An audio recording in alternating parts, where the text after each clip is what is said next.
What's up, y'all? You know what time it is. It's about to be that time. Hello, everybody, and welcome to another edition of Theory for Theory. We have a returning guest.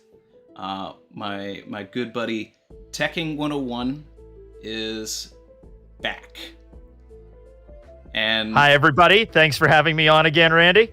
Absolutely. I wanted to bring you back because it has basically been a year since the last time you were on the channel. Has it been that long? My God, that does not feel like a year. I know, man. I know. Wow. We're like a week away from it being a year. And... Wow. Okay. Well, you remembered. You got it ready for the anniversary. Here we are. Yeah. I already see the berry emojis that I put in the chat. Oh, yep. Here they come. Yeah. Here they come. Oh my God, that's so cute. Yep. I see them in there. Flood the berries. That's actually taken. Berries. That's actually taken from the art that I had done for the Reverie. Yeah, I was gonna say, where did that come from? Yeah. I have a different kind of berry emoji for mine. Yeah, so I was just like, oh, that's a cool one. Well, I'll send it to you. Oh yeah, go ahead. Yeah. I don't need to come up with clever new ideas for emojis. I just need to come up with like 10 different kinds of berries, and then they'll be set. Just have like different versions of berry, like in different rotations. So like upside down berry to the left, berry to the right. Right. I should get like a berry with a Santa hat for Christmas, berry with like a Halloween mask for Halloween. There you go. It just writes itself. And shout out to not Barry, but Barry Motivated, who said, "Welcome back, Tekking." Thank you. And Novum, member for 25 months. My favorite two One Piece YouTubers. Aw, thank you. I see. Last time we were dueling jackets. The jackets weren't even touching, and now we're dueling green shirts. I mean, yours is more teal, but I have the geography shirt for this one. Yeah. Well, it is everything, right? It is everything. Oh, it is. It is. Geography is in fact everything. Yeah. Let's see. So the last time that we spoke, we covered a bunch of topics. We talked about your origin, which we're not going to get into this time. Essentially the story, Wano was just finishing. We had just got introduced to the concept of the Cross Guild. So we spent a bunch of time talking about that and the idea of the man with the flame scar.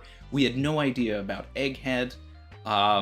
So the past year has been wild for just One Piece in general. Now, granted... A number of reasons. Now, granted, we did have the Reverie. Since then, you were on the channel then. And we did do our in-person collab as well. Which, guys, if you didn't see that, that's over on Tekking's channel. That was fun. Yeah, when you came down for the charity stream I did last year. Yeah, that was good, man. That was a lot of fun. Back when you still lived in the immediate vicinity, and I think something came up that was just like, oh well, if it doesn't work this year, you can come next year. And he's like, well, I'm moving, so I was like, oh, okay, yeah, we'll do it this year then. Yeah. And now I'm a PST man. I'm no longer the EST. I was actually in Pittsburgh last week for a convention, and there's like a Picklesburg festival for it just sells pickles. It's just a thing that they have there. Yeah.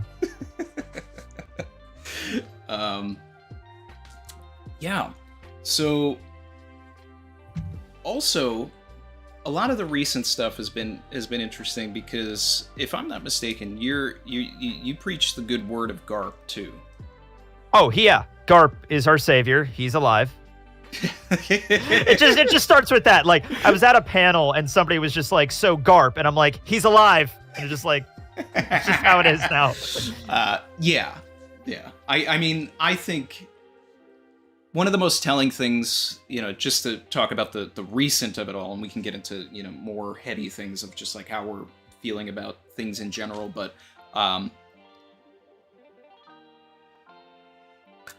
Kuzan telling Smoker, I'm still the same me, is like the biggest thing that I keep going back to with Oh, did Tekking freeze? You still there, man? Oh, yeah. Now we're doing this. Oh no. Oh, here we go. You're kind of back. You're kind of back. Yeah, kind of, but oh my, really freaking out here. I'm sorry. It's okay, man. All right. I guess it's kind of back now. All right. If I have to go audio only, I will try that. Sounds good. But I prefer not to. Okay, but continue on. So Kuzan talking to Smoker about his personality and who he really is, and are you saying that's parallel to what's happening right now, or he is still who he is, so therefore it's like kind of like it's like him putting on a mask in front of Blackbeard. He's just like pretending to be this other kind of person. Definitely that, and I think that's a key factor as to why Garp should still be alive. I think one of the most telling things is that, like, the icicle that we're seeing that is, like, physically going through Garp, so to speak, is in the exact same spot that Shiryu stabbed him. So I think the ice... The ice really might be, like, doing a cold cauterization, keeping him alive and keeping him from bleeding out. I mean, a lot of people compared it also to the way he froze Saul, of like, well, Saul's still alive, and so he was preserved there. And even if it was like he was stabbed right through with the icicle, I don't think that's going to kill Garp a couple of stab wounds. So, yeah, even if he had to make it look real, like I'm really going to stab him with ice and freeze him, he's not going down from that. No. They're just scratches, remember? They're just scratches for him, yeah. I mean, if you're gonna kill Garp, you gotta really go like crazy with it. You gotta like gouge out his heart or like decapitate him or something before you can even question it. Now, let's see. I just edited where you're positioned in the stream because it was actually Barry was actually cut off. Oh no, Barry! No, I see that. Yeah, there you go now. So now he's there. He's visible. I did promise that this was a stream with Tekking and Barry, so... There he is.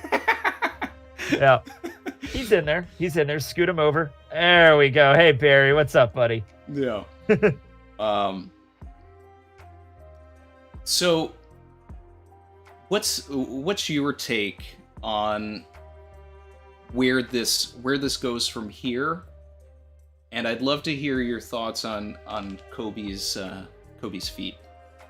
So I was actually like, it was cool to see Kobe do what he did. I wasn't that surprised by it. I know a lot of people were.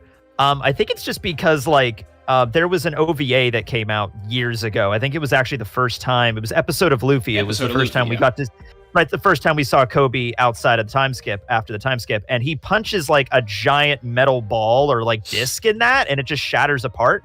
And I'm like, oh, okay, so that's like the level where Kobe's at right now. And now even more time has passed, and now, you know, Garp's been training him for 2 years. It's like, yeah, him able to destroy like an entire like arm, like that doesn't really shock me all that much. Like, yeah, Kobe should be able to do that. That's in his wheelhouse. From here, I mean, I would assume this would be really perfect timing to get the Cross Guild involved, because they even brought that up. Like, they specifically mentioned Garp having 3 crowns, 3 billion. I don't know if Mihawk and Crocodile have that money. So that's going to be interesting to see, like, if they didn't even sign off on, like, 3 billion, and that was just something Buggy did. I was like, yeah, no, who's going to bring in Garp? Who's actually going to do that? And then he shows up, and it's like, well, we want our money. See, now that's a fun way to kind of tie things together, because one of the things that I really wanted out of this was Blackbeard to come back and get involved and have Law with him initially. And okay. And even now, with Law escaping with Beppo, there's a lot of different factors that are happening, and if they bring Garp to the Cross Guild, there's a fun way to kind of, now that, you know, you're saying that, there's a way for me to get my cake and eat it too, because one of the big factors for me was immediately after Beppo and Law leave, we get the scene with, like, if we're reading it volume style, Sengoku and Suru talking about Garp and the Cross Guild, and how the Cross Guild needs to be dealt with. But it was like, at the time, it was like, okay, are they going to go and deal with the Cross Guild, or are they going to go to Hachinosu and like try and save Garp? But if Garp goes to Empty Bluffs and Sengoku and Suru go to Empty Bluffs, then they get to deal with this Garp situation while that's happening. And I've been saying that it's very possible that because those two are linked, Law and Sengoku, they actually run into each other while Beppo is swimming. Maybe they get onto the ship. We get Law with the Cross Guild, adding another warlord into the mix with all of it. And, I mean, that does wrap everything into a nice, like Oda's going to have to start coalescing all these plot threads, at least to try to make it make sense for them all to get together. Not everything has to be connected, but we got to start, combining everything together here. I always assumed, Beppo might be heading back to Zo right now because that's where at least he knows there's going to be people helping him. And Zunisha was at Wano and is no longer there, but has to be around the waters somewhere. So I'm thinking the Minks have a natural compass and they should be able to find out. And Beppo, all of his crewmates are gone now or captured. So he's okay, I'm going to try to get back to Zo, but they could encounter them on the way there. That could be a thing. Yeah, that's basically what I'm saying. And one of my agendas from Weekly Archipelago was when we saw Law's powers, I was like, this guy needs to fight Buggy. I need to see. Oh, dude, yeah, that's a popular thing. Yeah, because Law basically just has the upgraded form of Buggy's fruit, kind of. I just want Law to be just be completely ineffective against Buggy, and yeah, that'd be great. And then, and then it. In Law's mind, it gasses Buggy up because we had that scene where he was like, "Oh, this guy's got to be dangerous if he's an emperor," and Luffy's in the background like, Nah, he's not. Let me tell you, buddy, he's really not.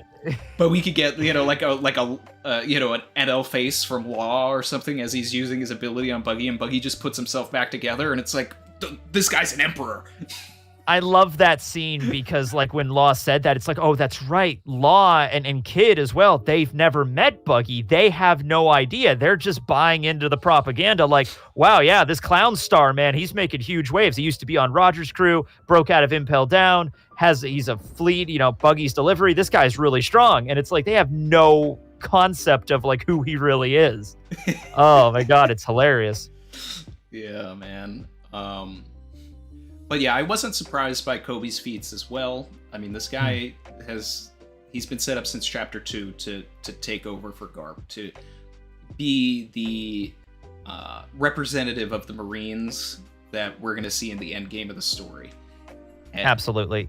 He is effectively the protagonist. If it was the Marine perspective of One Piece, he would be the main character we would be following. So it's kind of going parallel right now. So yeah, it would make sense that he has that level of power. Yeah. Absolutely. Yeah. Yeah. There's in some alternate universe there's a Kobe spinoff. Yeah, I would love a Kobe spinoff. Yeah. Here's something that people brought up, and I think it's just because the way that Oda's depicting it now, but every time a character uses armament and you see lightning coming off their fist, everyone's immediately they have conquerors. And I'm not necessarily now, because I think Oda really just, whenever armament is really badass, he just kind of draws that in. So I don't think the lightning is indicative, but if Kobe eventually had conquerors, I'd be fine with that. I just don't think he used it in the last chapter. See, I think I'm on the side of he did.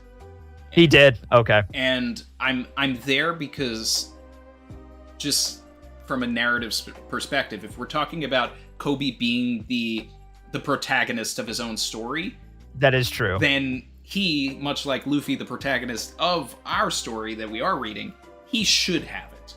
If he's going to take over the Marines, if he's being gassed up by Garp in this way, Kobe should have it, or at the very least will have it by the end of the story. And not only will he have it, he will have an advanced version of it, and he will be one of the strongest characters in the series, because he was in chapter 2 and he should be. I love that. He was in chapter 2. He has to be strong. I love that. But no, you're right. Yeah, it's true. Like I said, he was the protagonist of the Marines. Him having the conquerors, that would make sense. And also he's going to be like Garp in that he's not going to ever eat a devil fruit. At least I don't think. That's not the direction he's going to go. So if that's the case, then yeah, he has to have the strongest hockey. And plus, he also has the same accolades as Garp. He is the hero, and he also uses a fist to like punch things. So he'll be the fist for a new generation. There you go. Yep. And I love that he was doing battleship bags as well. Like yeah. There you go. I brought that up in the review. I love how in some anime, like My Hero Academia, they'll take it in a very realistic way of like, okay, you could train your body, but if you train too much, it could like damage you and like hurt your muscles and stuff. You don't want to be pushing yourself too hard. In One Piece, it's the exact opposite, where like, no, push yourself to the limit, and then after that, push yourself even more, and then eventually you get superpowers. And I'm like, oh, okay, that's how it works. All right, cool. Yep. You're going to get to the point where anybody else would quit. Yep. And then keep going. Keep going. Because that's hockey. That's just willpower. Do it. Just do it. Make your dreams come true. Oh my God. Go beyond. Yeah. Yeah. Shout out to Alejandro Salas. Said, my 2 favorite YouTubers. Can't wait to see what you cook up exactly with Tekking here. And I don't know. It's always random with me. I'm not sure where I'll go. Yeah. And then Sword Egg said, could there be a situation where Kuzan betrays the Blackbeard Pirates to save Garp? Remember when the Blackbeard Pirates said they don't trust Kuzan, hinting something. There's a lot more hints than that. And, we were kind of getting into that a little bit. And I feel like it's being set up, but I don't think that when he actually betrays Blackbeard, it'll be for Garp. I think it'll be in the end game, and it'll be for Robin. Ooh, that'll be a good one. That'd be a good tie back to everything. Yeah, so I had a train of thought. Oh, yeah, okay, so the idea for a while there was that Kuzan was part of Sword, and even after he said he, like, like, I'm not a member, or he's like, oh, Kobe's a member, so I know about it, I was like, is he? I'm pretty convinced right now he's not a member. But he still could be like super, super deep cover. But he clearly, from that backstory we saw with him meeting Blackbeard, it seemed to be more about like just, nah, I'm joining him because I want to go off on my own and do my own thing. But he's kind of doing something similar where he joined the Marines and he was listening to the higher ups. Now he's still kind of like in league with Blackbeard. He's kind of doing the same thing. So maybe he'll realize that. Is like he's not really living for himself. I think it could be a situation where he's symbolically Sword.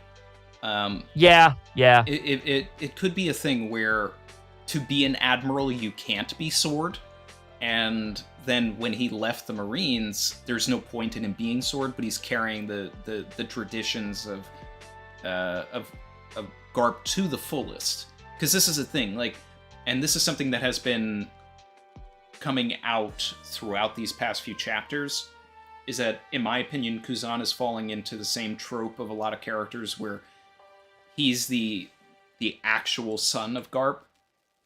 Okay. Where it's, you have Zeph and Sanji versus Judge.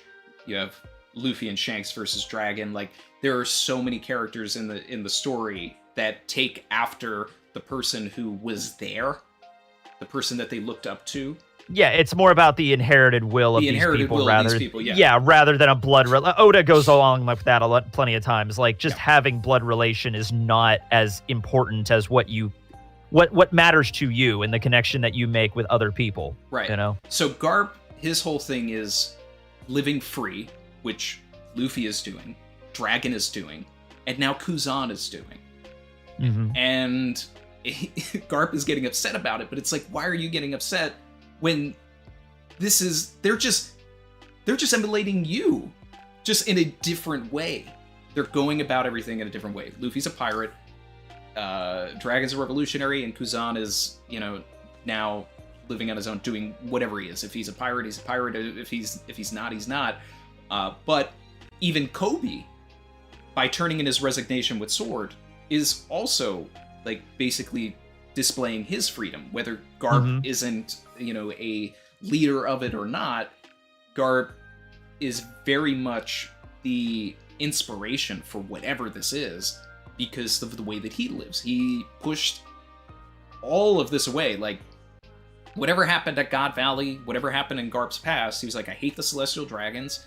I'm going to work within the system, but I'm going to do it my way. And he must have something on the higher ups in Marigeau, where they deem him too important to kill. You know, like they can't assassinate him or whatever, but they're just going to let him do what he wants because he has something on them. Yeah, it might be that. It also could be like it's a strange thing. Whereas like the world government definitely cares at least about like public opinion a little bit here, at least more about, I guess, the Marines' opinion, because you don't want the Marines to rebel against the world government. That would be a huge problem. So it's kind of like, okay, Garp is this hero. He's, you know, he purportedly brought in Roger, like he was the one that did. Roger turned himself in, but like that's the story that he brought in Roger and other stuff. Yeah, it's optics. So it's like, we can't kick Garp out or try to kill him or anything like that because, well, for number one, that would be a real problem to do because he's Garp. But also, like, you know, he's really important for the morale of, like, he's a recruitment tool. He's like the Uncle Sam kind of figure. Like, we need him to get new Marines to come in, you know? They probably had, like, an entire surge of people joining, you know? Oh, God, yeah. After Roger was, like, executed and the Great Pirate Era and Garp is out there, oh, yeah, I bet a whole bunch of slew of new Marines came in at that point, and Garp was Smoker like, oh, was good. part of that class. Yeah. I would love to... He was, yeah. He would have been, yeah. And Smoker was at the execution, and I would love to see something where it was actually, you know, Garp that inspired, you know, and what he did with Roger that inspired Smoker to join. Here's the thing with that really quick. Was that filler or was that still mentioned in the manga? Because I remember Smoker at the execution, but that was one of those weird filler episodes, and I wasn't sure where that fit. So we never saw him in the manga. I don't know if they put it in Chapter 0, but when in Chapter 98, 99, 100, or whatever, when he mentions it, when Smoker looks at Luffy smiling, he thinks back to when he watched Roger. Okay. There's like a panel of Roger smiling, and it's implying that he was there. So it was basically anime canon, and he's just like, he's smiling just like Roger did, right? And what I love about that, you know, and I've talked about this a lot, and that's why I want different things for Smoker in the story, and I hope Oda, follows. I want Smoker to come back. You know, he needs to be an Egghead. I've been saying it, like, he needs to be a part of Egghead.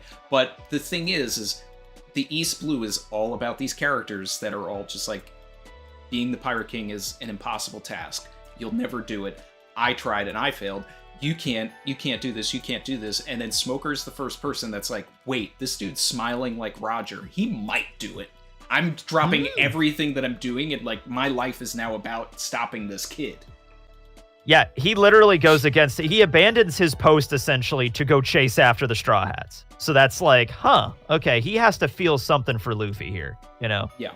And now with Vegapunk being involved and Smoker's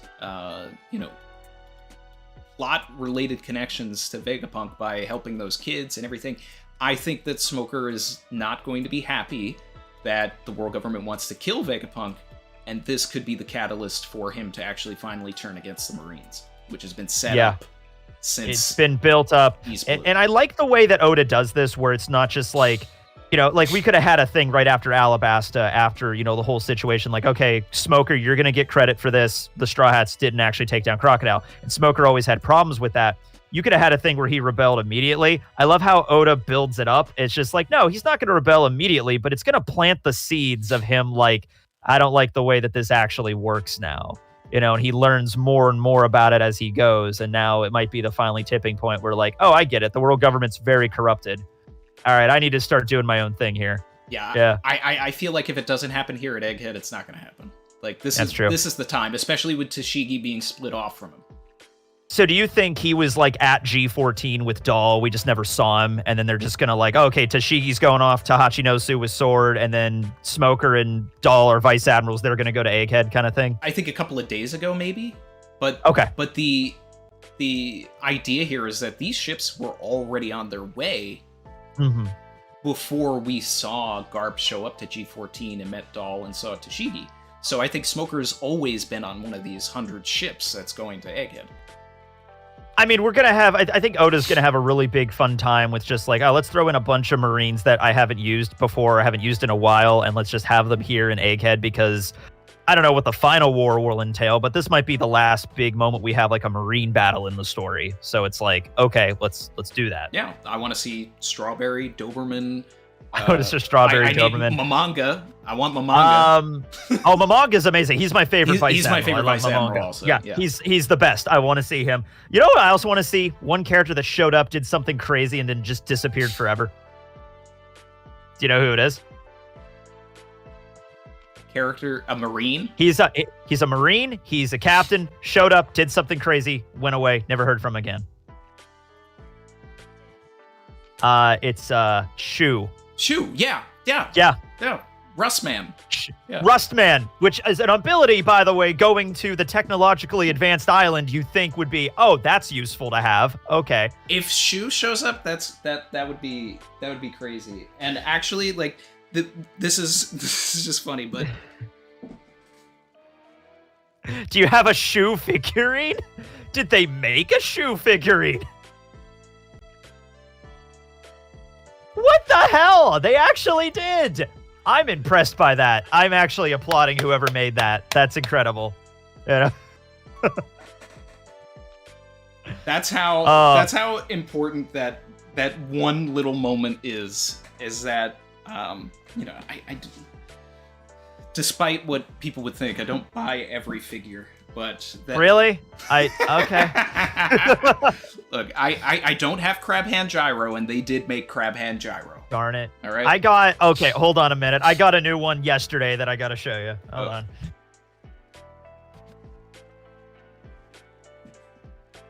All right. By the way, I love Crab Hand Gyro. He's also really high up on the thing for me. Hey. Pop Kaido. Pop Kaido. That thing. He is huge. I was just going to say, that looks huge. Yeah. They got that pretty good. But yeah. So Shu showing up, like, dude, I made a video once about like basically, okay, so Blackbeard's hunting for rare devil fruits. This is before we knew like the island fruit existed and everything, but like a list of fruits that he would want to get on his crew, and I put the rust fruit in there because it like automatically wins against every swordsman in the series. Yeah. Yeah. Could you imagine if Shu gets another one of Zoro's swords? He gets the Sandai this time. Yeah, and then it's but you know, and then that's how we get the Nidai back. Well, okay, it could be a thing because we know how hockey is now, like with Law fighting against Doc Q's disease. It could be a thing where like, oh, Shu tries to rust Enma, and then like Zoro just boom, and then the hockey shoots off of it. Oh, and I would love that. He can't rust. He can't, or it rusts a little bit, then it just goes back, and just like, oh shit. That would be amazing. The better way. Yeah, that's the better way of doing it. Yeah, showing like Zoro goes up against him, he's like, I'm not letting you go up against it. Like hockey would actually stop. In that instance, I think it would fight against it. Yeah.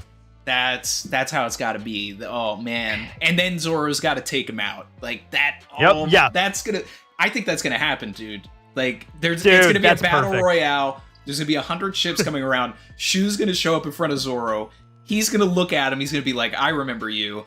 They're gonna clash. Shu's gonna try and do it again, but Zoro's gonna push him away with the hockey and take him out, and we are going to lose our minds. Need it.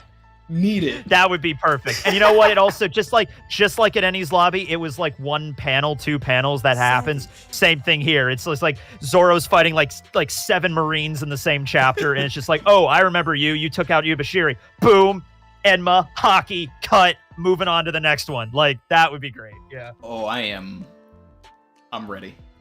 I'm ready. I'm glad you brought up shit, man.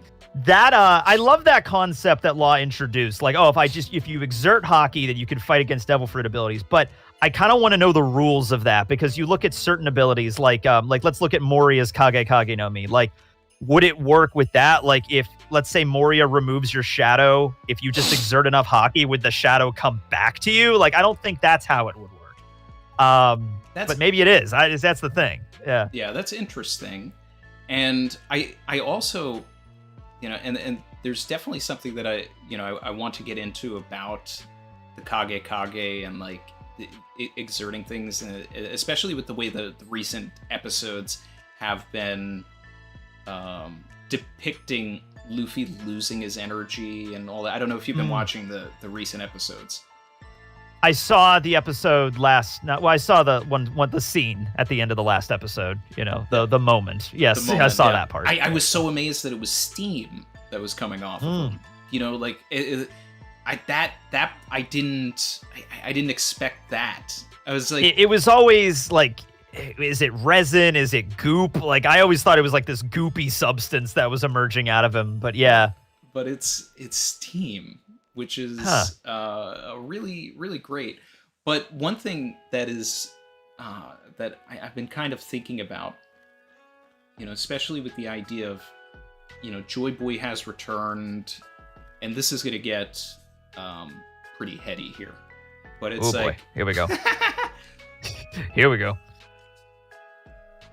What if Joy Boy is a club waterman?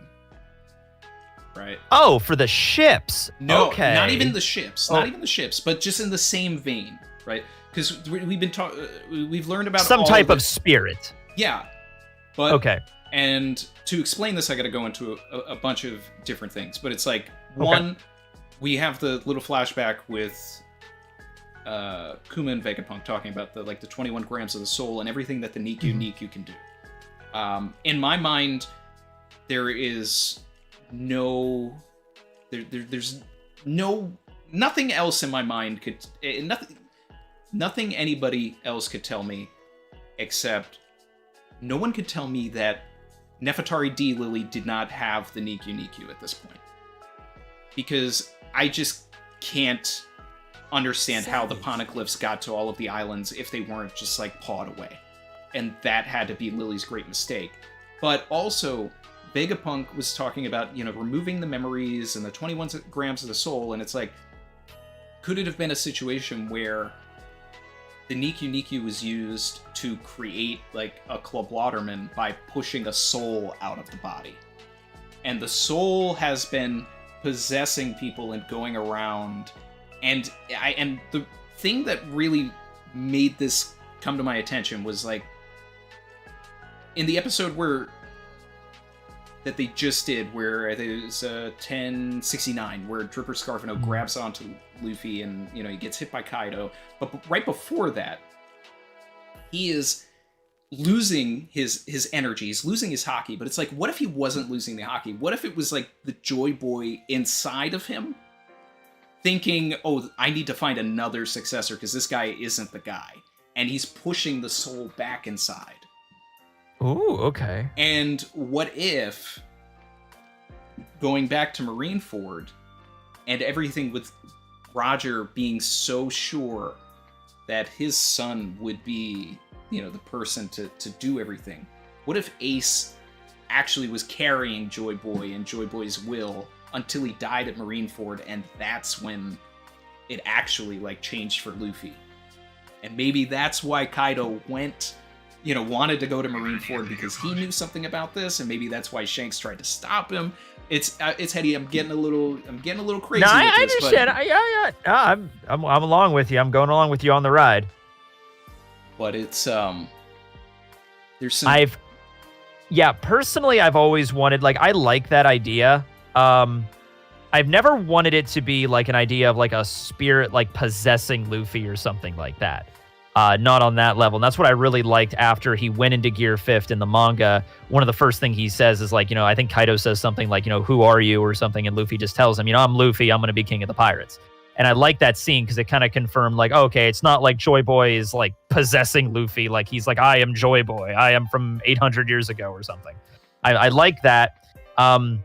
But it's also mentioned that devil fruits, especially zones, have their own wills. So that will could be transferred through the devil fruit in some way. Mm-hmm. I don't know if it would have been like in Ace and then passed over to Luffy. But if it was like in the devil fruit all those times it reincarnated, that would make sense to me. Yeah, I mean, it could be even that too. Like, you know, it's just whatever happened, the soul was pushed out with the Nikyu and put into the fruit. Mm-hmm. And then that's how you get these like human fruits that have some sort of a soul to them. These mythical human fruits. Oh, that's right. Yeah. At this point, when you have all the mythical zones that are like human based, yeah. I just think that the Nikyu is going to be so important. I think Oda's definitely pushing for that, given the fact that was another big issue. Was like, how did the poneglyphs get all over the world? Because they're huge and they're heavy. Like, you can't really move these things easily, you know? Yeah, I've already shot it. I'm gonna go into more detail when I get this Joy Boy video that's gonna be coming out. I know I've been talking about Reasonable Joy Boy and all that, but that's gonna be one element of that. There is I have a artist friend named Chancel, and he draws Chancel, amazing One Piece artist. He's done some help with me in like videos before. But he loves Vivi, and he drew Vivi with the Niku no Mi, and it was awesome. And I'm just like, oh, okay, I want that to be a thing. I did see that, and but the thing is that there really is so much about that, and that's one of the reasons why I think it's actually a pump fake, and maybe Vivi doesn't get it, but it's all of this like lead up with Vivi is because Lily had it, and it's like, why are sea cats so revered, right? Maybe because the original queen of Alabasta had paws on her hands. Ah, yeah, okay. You know, so it's like then we get a in-universe reasoning for why Vivi's like, no, stop. We can't eat that. We can't attack that. Like, that's a sacred creature. You know, my great grandmother like made sure like that. That's But I did also, because do you think that do you think Vivi's just going to rejoin the crew at this point and just be the final crew member? Because I think that's like a good direction we're going here. I don't want anything else. Yeah, there you go. I was gonna say, I'm pretty sure you wanted that. Yeah, and it makes so much sense too, because people are like, oh, we need one more member of the Straw Hats before the series ends, and it's like, what about Yamato? What about all these other characters? And I'm just like, honestly, Vivi was already a member. She's already established. Just have her join back up. You know, like it's there. It's there, and I think in 1074 when Morgans is talking about everything, like he says that whatever's going to happen here at Egghead is going to be an Ohara level event. And he's saying that from the perspective of, I missed out on the scoop of Ohara.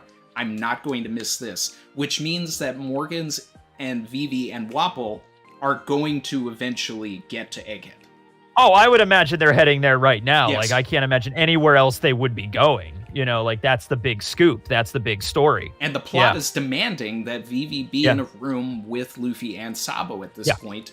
So Sabo, I don't know, the revolutionaries might have to pull up as well, or whatever the next arc is going to be the revolutionaries, Vivi and Luffy. Like, this has to happen. With the new information that Dragon now has about Eam and the way that the Gorosei like have these transformations and stuff, like Dragon might have had a whole plan ready for his revolution, like this is what we're gonna do, and then he finds out this information and he's like, okay, that changes things. We need to restructure some stuff now. We need to, I don't know, and so this might be where Luffy and the Straw Hats come into play. Yeah, I really want it to be a situation where if Vivi isn't involved in the entire arc, it's something where the way the Straw Hats escape is via Morgans and Vivi. So it's like, so it's like, it's the all is lost moment. The Sunny may even be damaged. They're surrounded by 100 ships. And then the blimp comes up and it's just like Vivi reaching out, like, you know, come with me if you want to live. Come with me. It might be even a thing, like, even like the Sunny, like, they could try to get away with Kude Burst, but there's marine ships for like 3 miles. Like, there's just no way we could get away from that. And it's just like, well, we have an airship. Let's just get out of there that way. I dusted off an old theory for this, because if Vivi did join back up, like, she's definitely stronger than last time they saw her, but she's a princess. She's not like training for like combat and stuff for the last 2 years. So I'm thinking, oh, okay, maybe, but I don't think she has like crazy level hockey or anything. Anyway, I dusted off the old Monet devil fruit theory as one of the Mekon trees on the Sunny. I'm like, oh, okay, we could go back to that, and then she could have a snow ability. There you are. I've always loved that as well, because you know, this desert princess having a snow ability, like it's contrasts perfectly. There's only ever been 2 fruits in my mind for her, and it's that one and the Niku. Niku no Mi. Yeah, there you go. And see, but we'll see if that ever pans out. I know that's been a good one ever since Punk Hazard. Ever since Monet died, yeah, it's just like, where did it go? It's a Logia. It's a really powerful fruit, and we just had an arc where we saw a fruit reincarnate, so where did it go? Yeah. Dizza said Randy bought Yamakaji. He definitely has every figure. That was before I knew Yamakaji was a bum, okay? Yeah, he was kind of a dick in one of the last chapters, yeah. And not only that, in 1059, 1060 or whatever, when he gets frozen as well. It's complete bum activity there. He didn't do anything. He is, and he was ready to let those 800 people get like go with. That's what I mean. Yamakaji is like, he's like perfectly like, he goes by the Marine Handbook, whatever it says. He doesn't think for himself. He's just like, well, we can't fight against the Yonko unless we have permission. Oh, they want to kidnap 800 of my men? Well, can't do anything about it, so I guess I just have to let this happen. Like, no, you could fight. No. You could totally fight. These are your men they're taking. I felt so validated with all of the hate that I give Yamakaji when that chapter, just came out. It's just like, see, This is what I'm talking about. This is what I'm talking about. Smoker wouldn't have let that fly. Fujitora would not have let that fly. They didn't care. They would have fought, Yeah. Mint Chocolate, member for 4 months, said, hey, Tekking, are you going to do fruit and vegetable facts after animal facts are over? No. We're almost done with animal facts. We're on letter W right now, so we're almost through it. Yeah. Maxo said, they'll make a figure of the guy who killed Yubashiri, but not the stairs who killed Kuina. Those poor stairs. I want to see the stairs, but like an evil face painted on them, just like... Young Smoky VP17 said, I'm excited to see the first panel of Garp and the Blackbeard first conversation. I think the story is going to go. Oda is cooking. Yeah, when Garp and Blackbeard link up, I'm very excited for that. There's so much stuff that Garp needs to be part of in this story. For him to die now would make no sense thematically. Now, exactly. Garp dying at some point later? Sure, I could see that, but not right now. It's not happening. Yep. Shout out to Killer Comedy TV. Appreciate the 10 memberships, my friend. Together we're stronger. We're stronger together. Let me see those. Those berry deep brick emojis, guys. See all the berries, guys. Yep. Mackerel said, "Who do you think could be Fleet Admiral after Akainu? My bet would be Helmeppo because he just screams administration because he wants to be lazy." I've always thought the way it's gonna go, like immediately after Akainu, Smoker would become the Fleet Admiral. Because he already has the white hunter in his name, so like white snake or white wolf, maybe one of those two would work. See, I'm with that. Yeah, epilogue chapter 40 years down the line, Kobe would be the Fleet Admiral. Exactly. But for right now, Smoker. Yeah. A lot of people, I think, knee-jerk reactions would be Kobe, and it's not right now. I think Kobe would be an admiral. He would become an admiral. Smoker would be the Fleet Admiral in this instance, and then probably Gruss would be an admiral at this point, and maybe Helmeppo is an admiral. I don't know. Oh my god! Or he's a vice admiral. I can honestly feel like Helmeppo not wanting that. Like, no, I don't want to be an admiral. I'll be a captain. I'll be the same rank as my dad, except better than him, and everything will be good. He's almost there. He's a lieutenant commander, so he's getting there. But I always felt the good round out to Helmeppo's character was he achieves the rank of captain like Morgan did, but he's just not an asshole like Morgan was. I actually love that. Like if he doesn't become an admiral and he doesn't like get any further in the higher, he's just like or one step above Morgan, just one step. Yeah, like Commodore would be that. Like, all right, sure, fine. Yeah. And that's. Yeah, I need that. Barry Motivated said, my favorite thing about Randy and Tekking is that they feel like brothers excitedly talking about their favorite thing. It reminds me of me and my sisters. Oh, that's nice. I've never had any siblings, so that's nice. Do you have any siblings, Randy? I grew up without any siblings. Oh, okay. Well, there you go. Yep. Let's see. Kujaku is the best sword marine. I think you can make that argument. She does whip things. Yeah. Yeah. Let's see. Granted, I did So I grew up without siblings, but then I think you told me this story before, but eventually I looked a little bit more into my own history, because I never knew my father, because he passed away like before I was born. So when I looked more into my father, I found out that I actually had 4 or 5 other siblings. I'm still looking into all of it. They're all way older than me, and I've met a few of them, but I didn't grow up with them, so I still consider. You didn't grow up with them, but that's a cool thing to find out later in life. Like, oh, okay, I do have like siblings. Yeah. Yeah, but I still feel like the only child energy. Yeah, right. Because you grew up with it. It's the same way. Like, if my mom and her fiance are gonna get married after like 10 years. When that happens, I'll have like 3 stepbrothers, but I didn't grow up with them, so it's nothing like I'm still gonna be an only child, kind of. Exactly. So the chat just got some Randy lore. There we go. And the lore deepens. Mackerel said, "Look on the Discord for fun theory, please." Not during the stream, but afterwards, sure. Yeah. And so going back to. Something that you brought up, where you were talking about law being able to hockey out of the gender the transformation disease. And Yeah. So one of my big ideas right now, and I do have the video on it, is that the S-Croc Seraphim is going to have Ivankov's Devil Fruit. That is a very fitting one, I feel, for that particular Seraphim. Yeah, exactly. And you can see the number of reasons why, but I also would love if it's a situation where Sanji has to fight that Seraphim, right? And sort of playing on the Bon Clay of it all, instead of changing themselves, moving in and out of gender, right? And going into the, the crocodile of it all. Using the hormone fruits actually changes the gender of Sanji.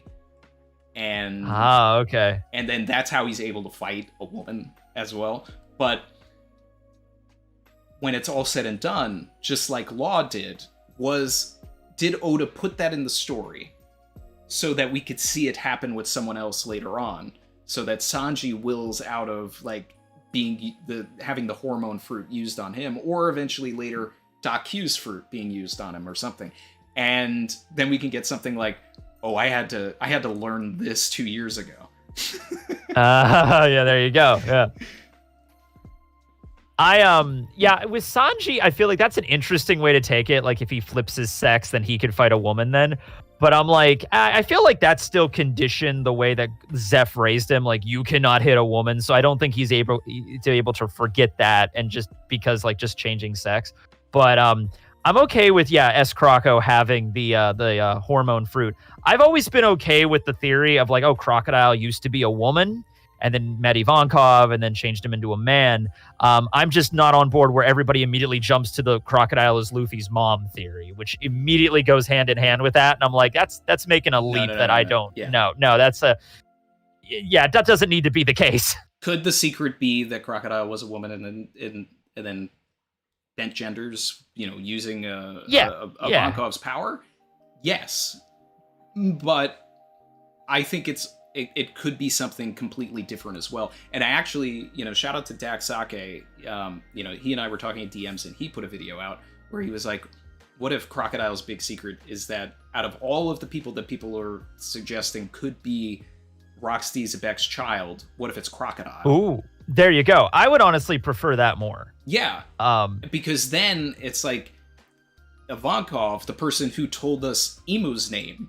So this person who is very well versed in just lore and everything, the secret of Crocodile is that he's Rocksteady Crocodile or something, or Crocodile D. Zebek, whichever way it goes. But yeah, and I love that idea because it gasses Crocodile up. It explains why he would know anything about like the ancient weapons, about why he was after Pluton, and then Oda gets his cake and eats it too, because the Seraphim can change genders, and then it's like that's exactly. the joke. I've always like I felt like the whole Crocodile's secret is like because he really did not want anybody to learn about it. Like he was like very adamant, like do not breathe a word of that, Ivankov. And I always felt like it's implied that he used to be a woman. Like that's the obvious one. That's kind of like the red herring. Mm-hmm. But I'm just like, why would Crocodile really care that much about it? Like he used to be a woman and they changed to a man. Is that really something that he's willing to like take to his grave? Like, is it really that of a big deal? Yeah. I feel like it could be something more significant than just that, you know? And if his dad was erased from history and all of that, and then if it's a situation where during God Valley, like at some point Whitebeard starts fighting with Roger and Garp against rocks or something, then we have a story reason for why Crocodile would have gone against Whitebeard because after Whitebeard of 8 later, because Crocodile, I think it's true that he would have been 8 years old during God Valley, which is like the one. He's 46 right now. It's the One Piece age for everything that is Tama terrible happens and to you. Momonosuke and like Rika, like they're all 8. Yeah, but Straw Hat flashbacks too. Luffy, Nami, too, Robin. Like it's Sanji, like it's all everything that terrible happens when you're 8. So 8 is the year. Oh wait, is that maybe because I'm not very well versed on this like Japanese culture, but I believe there's a thing in Japanese culture when a child is like young, there's like a period where they can kind of just get away with anything. Like they could scream and yell and it's like you don't discipline them because it's just like that's childhood, just let them do that. But when they hit like 7 or 8, that's when it's like, no, it's over now. I'm teaching you a lesson. You're not allowed to act up anymore. And that might be the thing where it's like, I don't know. When you turn 8, something traumatic happens to you. I'm dealing with that now. Oh my God, right. Well, you know, good luck to you. Thank you. And you and Chrissy. Shout out to Music F3B. Theory, the slow fruit or water fruit created the calm belt. The water fruit's always been a thing that's like, is that going to pop up? Yeah, I don't know. I mean, we have the booze fruit now, which is kind of crazy. By the way, what does that even do? I've yet to really see an ability that Vasco, he spit out booze and then snapped his finger and like created fire, but it's like, that doesn't seem like something indicative of the fruit. I don't know. Maybe he just turns water into liquor. Maybe that's what he does. You're just perpetually drunk. You know, I get that's the only ability you get. It was just some, alcoholic during the Void Century. It was like, hey, we got to make some devil fruits. I'm imagining like just infinite liquor, and boom, a fruit appeared, and it's just like, hey, cool, I'm drunk all the time. He's now. He was this really depressed guy that's just getting drunk constantly. And he's just like, I just want a power, just always be drunk, and just like, okay, there you go. Yeah. But, shout out to Parenthood. Yeah.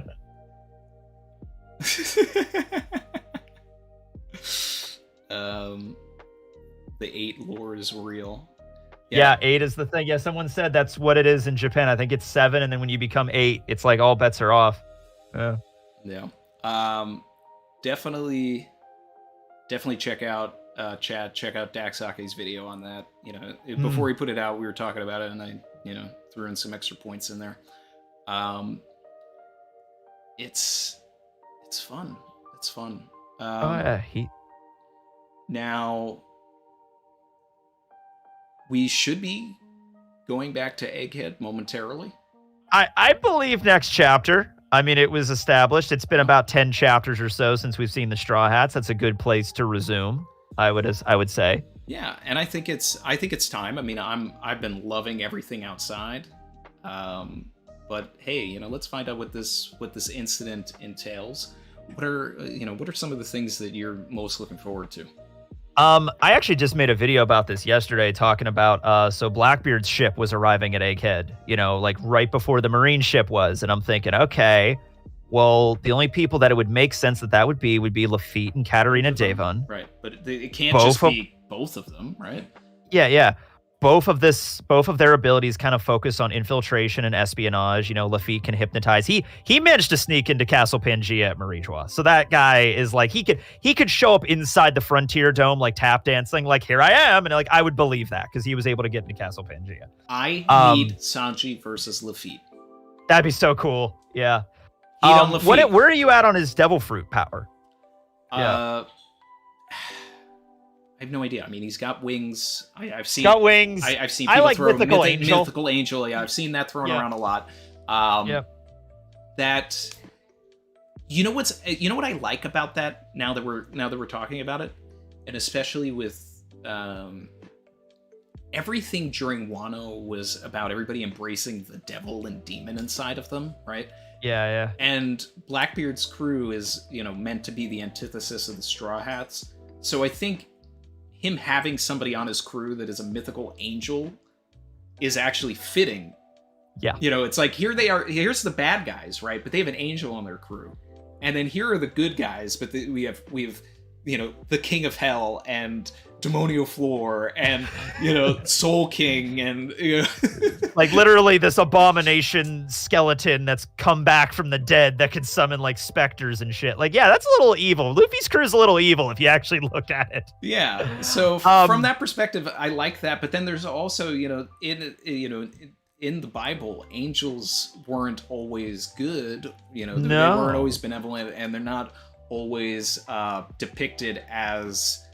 There's a bunch of different types. So yeah, there's seraphim. There are the powers. Exactly. There's the principalities. There's the thrones. Ophanim. They're the ones. The thrones are just like 3 concentric rings covered in eyeballs and lit on fire. Like that's what it is. Yeah. Which I never got around to it, but I was going to put a theory video out talking about how I, initially felt that was potentially what Emu is.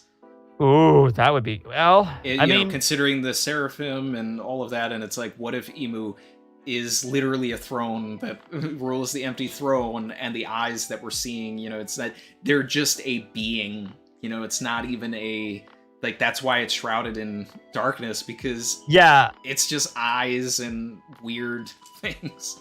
I mean, we could talk about Eam, but I want to finish the Blackbeard stuff first, because I'll get distracted and go off in another direction. Exactly.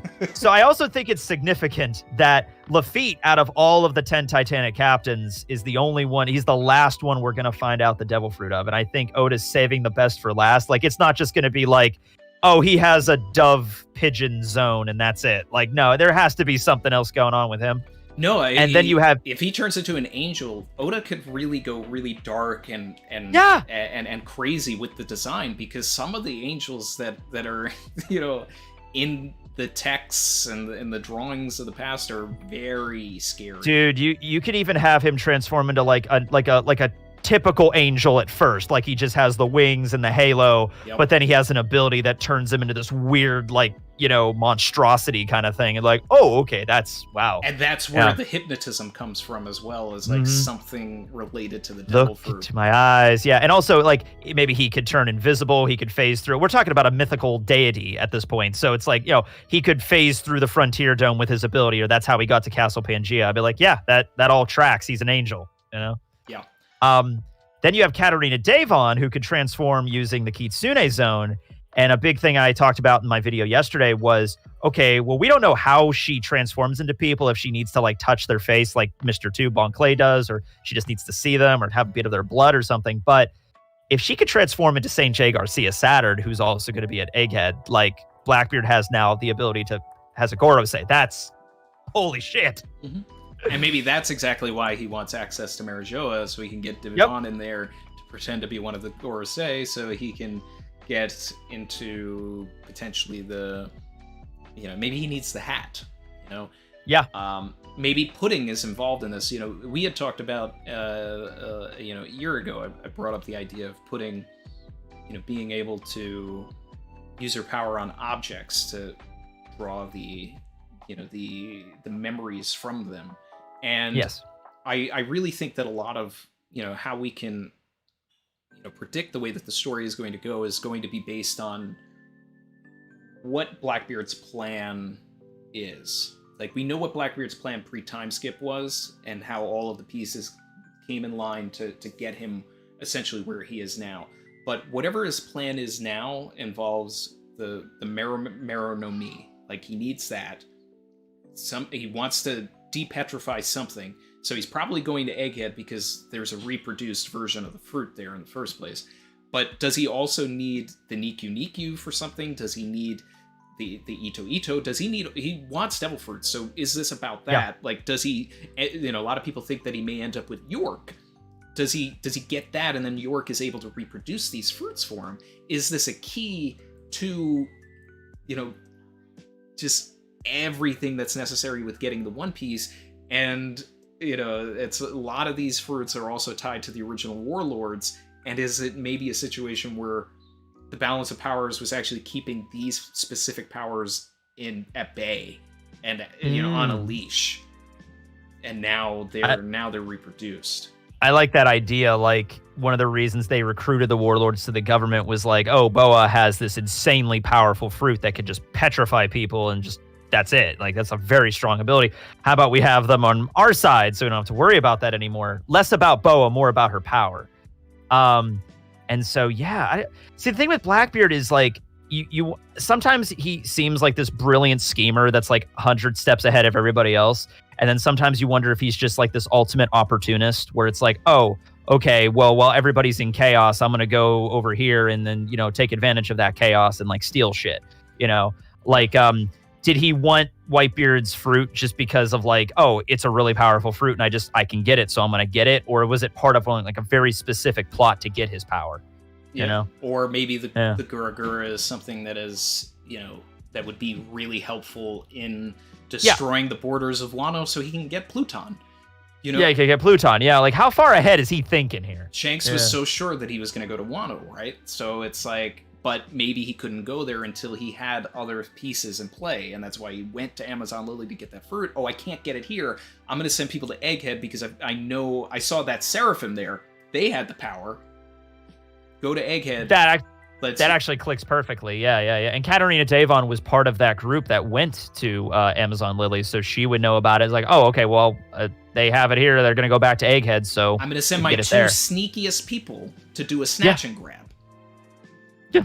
It's got to be all about the fruits, the green blood, whatever. Like, that's going to be the, you know, the key part of his plan.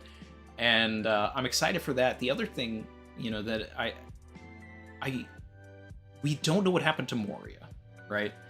And no, it's this, because he, like, Perona was there and was like, hey, Kobe, if I let you out of the cage, will you help me save Moria? He's deeper in the dungeon. And Kobe's like, sure. But then we just cut to Kobe on the surface, and it's like, okay, well, did he already help Moria out and then go to the surface? Because or was he never there? Is he on that raft going to Egghead? Is Moria important to something? Oh, like he escaped, are you saying? Oh. No, like he's captured. Oh. He's with Devon. Oh, they took him with him. Yeah. Oh, okay. Because all right. They need him for something at Egghead. I didn't even consider that as a possibility, but yeah, that does make sense now. Like, Katarina Devon and Lafitte were like, hey, Moria, we're going to bring you with us. We need you for this operation or something. It's like, okay, maybe. There has to be some sort of story relevance to Moria. Like, yeah, oh god, yeah. He has an insanely good fruit that could be utilized in so many different ways. Thriller Bark and Wano are so thematically relevant, I think, to like whatever the end of everything is. And like there's Moria was brought back for a reason, and Oda's holding it close to chest. And I would love if Moria joined the Cross Guild, and then, you know, we eventually just sort of have everybody that was at Roger's execution on one pirate crew. But you know, when Doflamingo was taken out at some point. But it's, you know, and Perona has the tie to Mihawk as well, so it's like, if they got away, then Perona probably would go to Empty Bluffs or whatever to find Mihawk. So it's like there's that element where it's Moria's either going there, or I think a big twist would be if Moria gets involved in everything at Egghead. Yeah, I mean, that would be perfect too. Yeah, and then Perona could just like, oh, okay, Moria's not on Hachinosu right now. He was taken away from somewhere else. I wonder if she would just go back to, oh man, wonder where she would go immediately after that. Like, if she found out where he was going, then she would probably just try to go there to Egghead or whatever, but, you know. Yep. Or try to get the Cross Guild to go there. I don't know. Yeah, exactly. Yeah. I like Perona. I want her to be relevant too. Yeah, I was expecting a little bit more. Someone in my chat brought up a really cool idea that, like, if the Hachinosu of it all, like, kept going, like, what if Perona sent a bunch of negative ghosts into the island? Yeah. To make, like, Pizarro negative, and then I said it would be really great because Oda would be able to show that visually with the skull on. Yeah, you would see the skull like frowning, and it's like I'm sad. I wanted that. I wanted it. I'm the worst island ever. I'm just a cheap copy of Pika. Yeah, I'm not even that great. I don't even have any. My mountains aren't as big as other islands. I'm just. Oh man. Here, I'm gonna take a minute. I'm gonna be right back. Sure, go right ahead. Yeah, I will entertain the chat. Don't worry. Appreciate you. Hello, chat. I assume Randy's going to do parenting things. Okay. Check it out. I saw the one with Moria, like just doing an Uncle Iroh and just getting like Moria is jacked right now. Letting everybody know about that. He's in his cell right now. He's just, completely ready to go, just shredded. He's back to the way Moria was when he fought Kaido. All right, that's that variant of Moria right now. Absolutely. What if he wants an artificial Nika because if devil fruits don't have wills, then he can awaken it so we can have a bigger moon versus sun theme. Oh, that's right. I mean, I like the Blackbeard moon, and then you have Luffy as the sun god, obviously, and then you have all the planets represented as the Gorosei, and then the ancient weapons, obviously. I'm okay with Blackbeard being the moon in that instance. I don't really know if he would be going after, trying to make an artificial, sun god. This is your stream now, Tekking. I can stream on YouTube without any issues. As I say that, my Discord. I still have problems with Discord, just as I do with YouTube, so, who's my favorite character? Frankie, followed closely by Robin.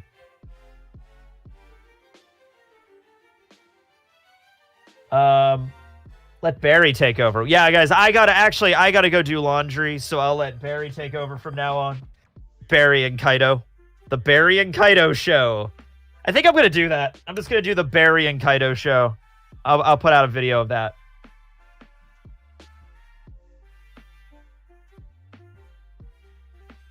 Oh, the siren fruit. Yeah, I've been seeing a lot of that. There's also a mythical white bird that I've heard a lot about, maybe Lafitte transforming into. But I like the siren ability, yeah.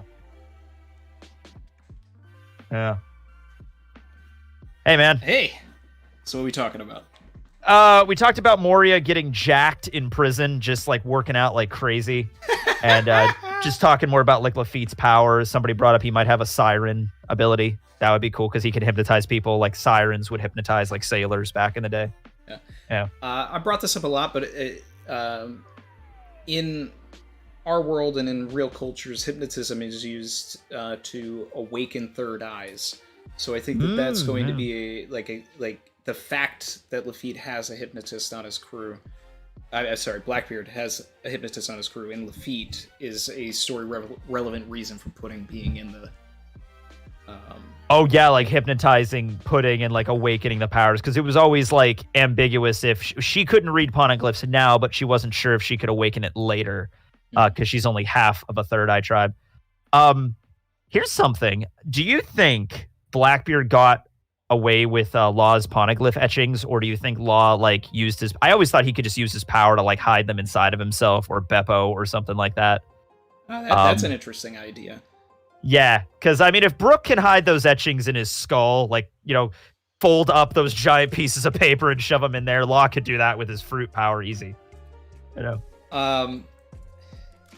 don't know what the rules of One Piece are, but it's Neither does Oda. It's okay. Yeah. No, but I mean, rubbings are an actual archaeological thing. They're called squeeze copies, and you don't really want them to get wet. And it's putting them inside of you would just get them covered in blood, I think. Yeah, but it's One Piece logic, and it's Law. He's I'll make a barrier so it doesn't get, or maybe he put them in a tube and then put the tube in his body or something like that. I don't know. You can figure out some way around it. Yeah. I think Blackbeard got or them. Blackbeard just has them. I think he got. I think that's the whole reason for it. I think it's a better story if Kid and Law both lost the rubbings. Yeah. So it's just that's it. You know, and I love that reaction when Shanks landed on Kid's crew and Killer's just like, no, okay, take him. It's cool. It's yours. That and wasn't Shanks Killer. Is like, it was Heat and Wire. Oh, it was Heat and Wire that did that. Yeah, he took out Killer and Kid, and just like, and they were like, okay, take him and leave. And it's like, oh, we're well beyond that at this point, you know. That's one of my least favorite things in the story. Like, just like, I love that Oda showed it, that there are characters that would do that, but it's like, it's so against the themes of everything, which just goes to show what them handing up the poneglyphs or Shanks like nuking their ship afterwards. Oh no, them handing the poneglyphs, because that is basically saying, hey, they can't speak for themselves, but I'm just going to give you all of their hopes and dreams.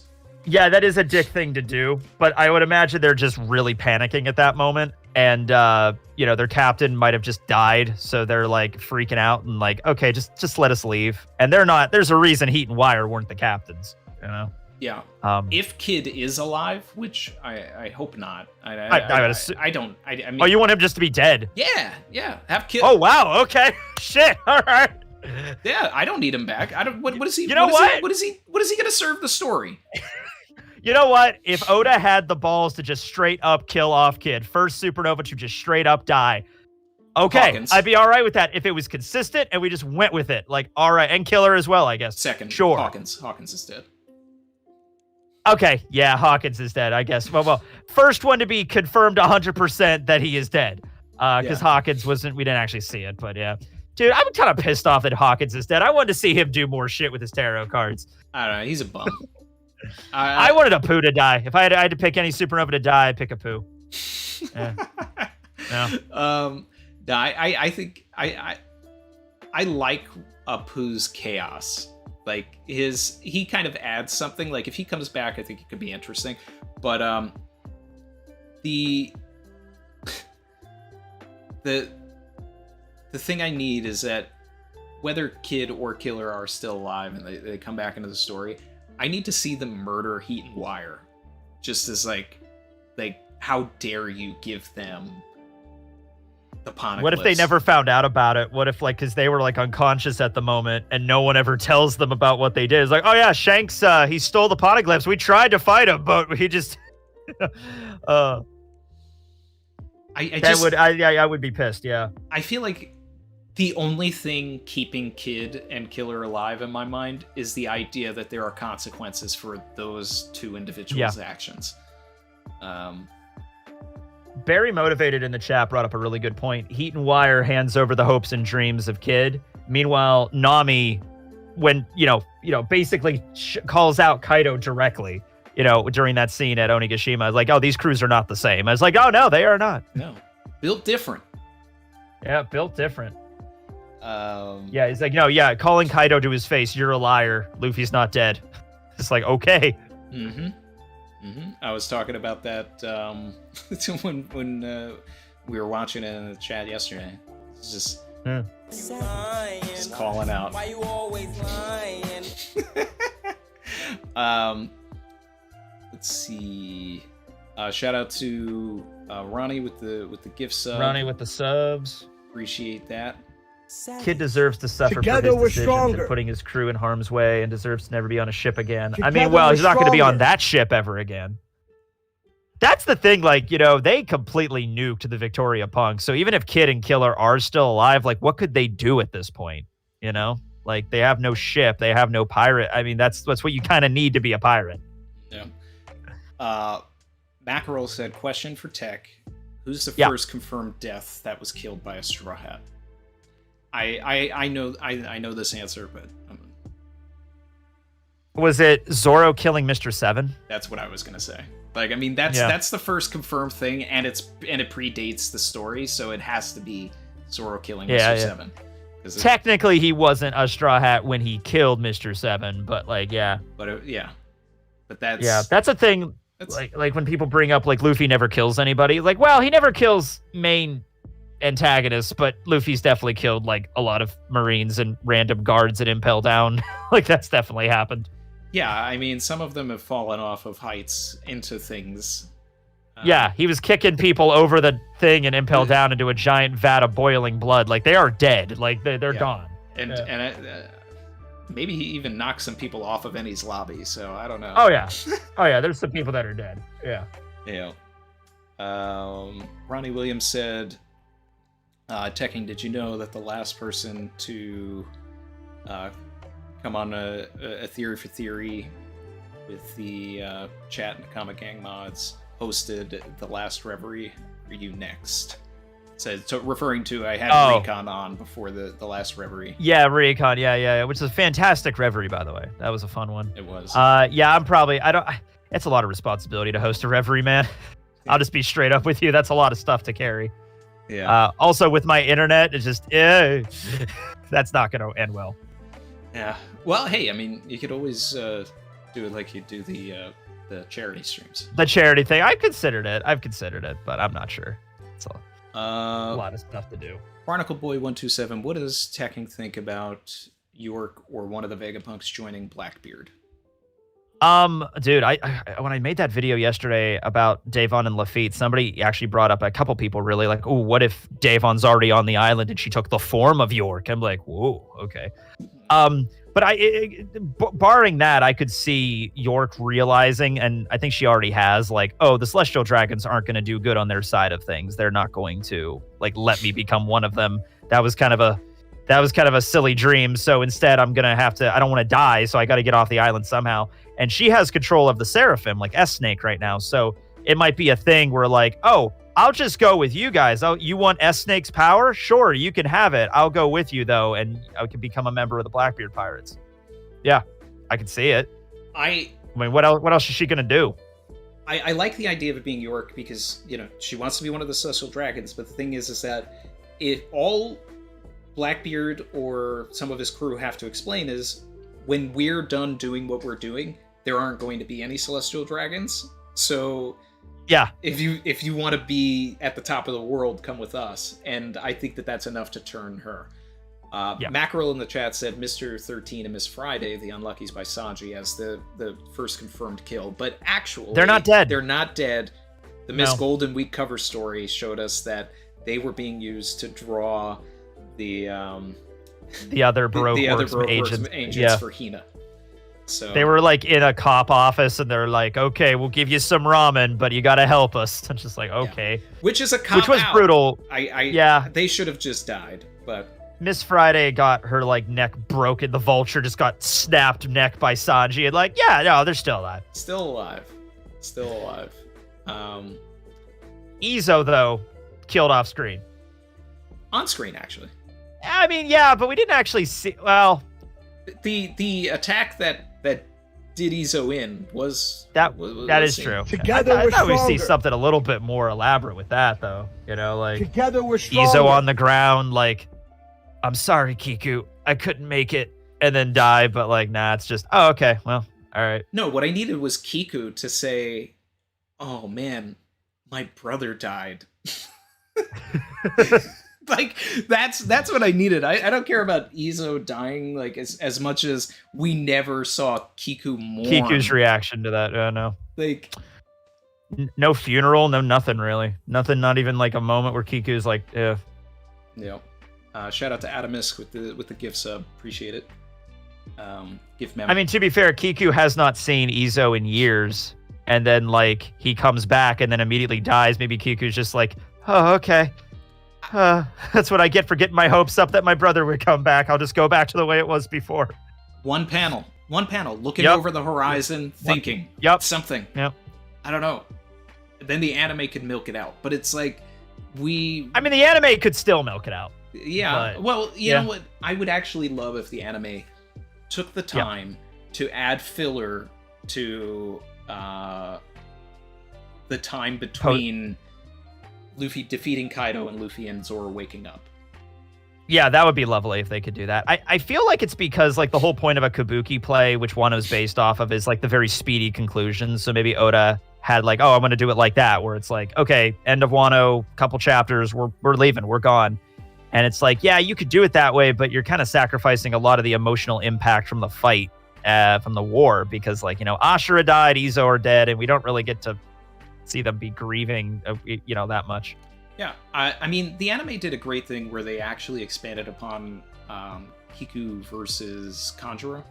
Yes. And, I mean, it kind of stepped on the 10-14, 10-15 of it all when, Kanjuro's having his last stand with them. But the elements that it brought up, they added like 5 minutes to it. And they turned what was only a couple of panels in the manga, which I was really upset that it wasn't like longer. It is one of my favorite things that the anime did in Wano. Just like getting into the Kanjuro, how could you betray us, which they didn't sit in. They just kind of breezed past it. And it made it seem more... It was more stronger for Kiku to... Let me gather my thoughts here.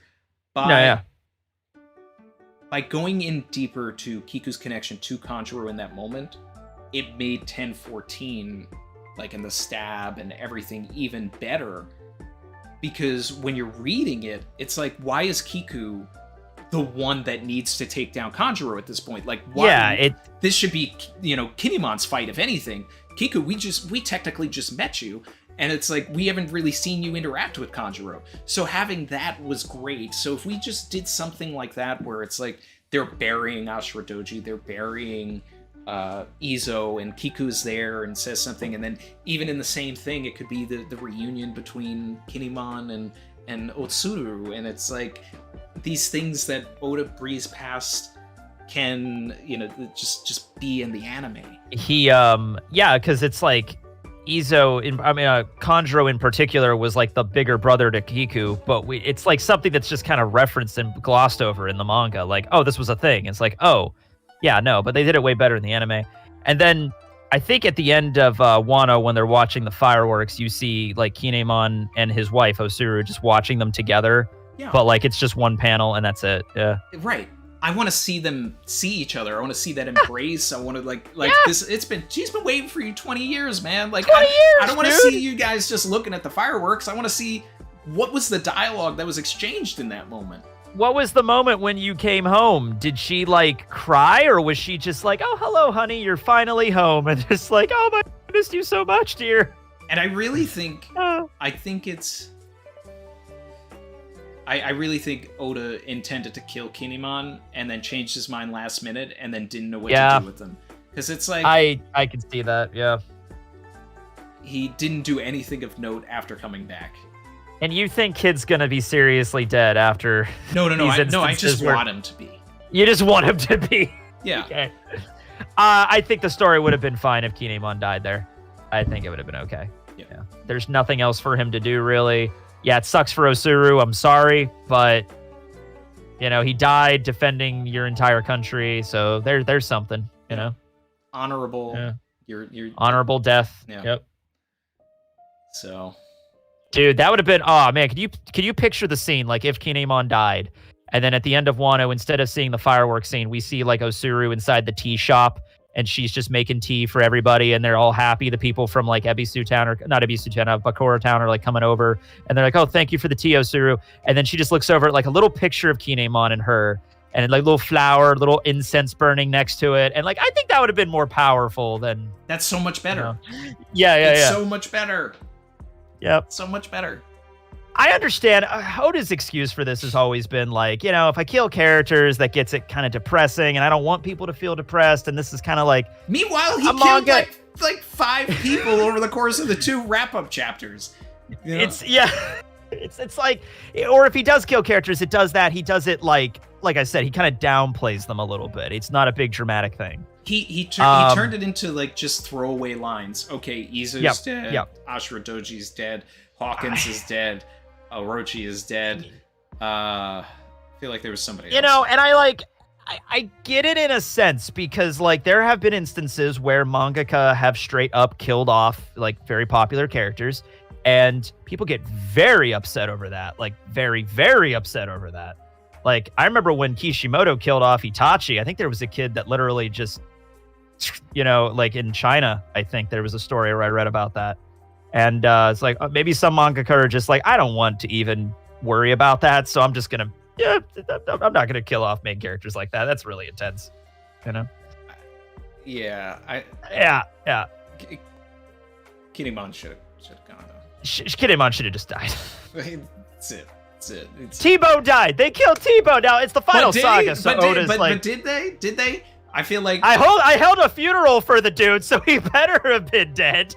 I had some people suggest that T-Bone turned himself in, so that they could get it, and then he could still be alive. I would love it if he is dead.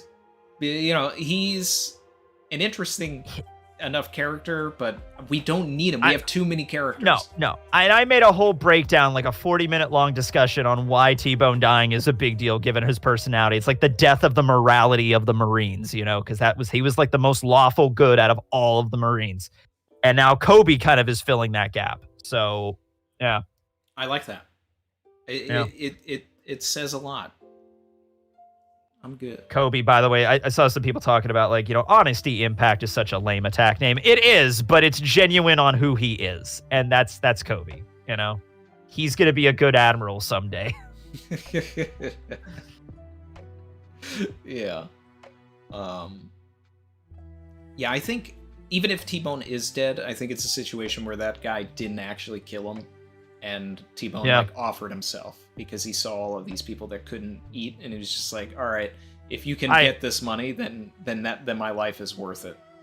Yeah, exactly. That's the way he did it. I don't think he even made the old man do it. He was just like, good sir, if my death can put food on your family's table, allow me to carry out the day, and then just boom, done. Yep. Yeah. That's I could see that. I don't think we'll ever get a Kobe's special technique, charity, Bagara. Yeah. I was coming up with all these different names, like altruism headbutt, humanitarian knee kick, or something like that. Let's see. Yeah, and I mean, going back to the fake deaths of it all, in an SBS, Oda revealed that Dripper Scarfino, Guernica, okay, took the photo. So he gets that. So he does this little hat, thing. He gets the biggest Thunder Bagua we've ever seen, just through overhand, two-hand Bagua down through. Luffy turns into Gear 5, and he's still his camera didn't shatter, and he's just like, all right, and then gets out of there like Yosef did, and gets the picture to big news or something. I hope to God Oda made a mistake here and he meant Joseph instead of Guernica. I hope to God that's what happened.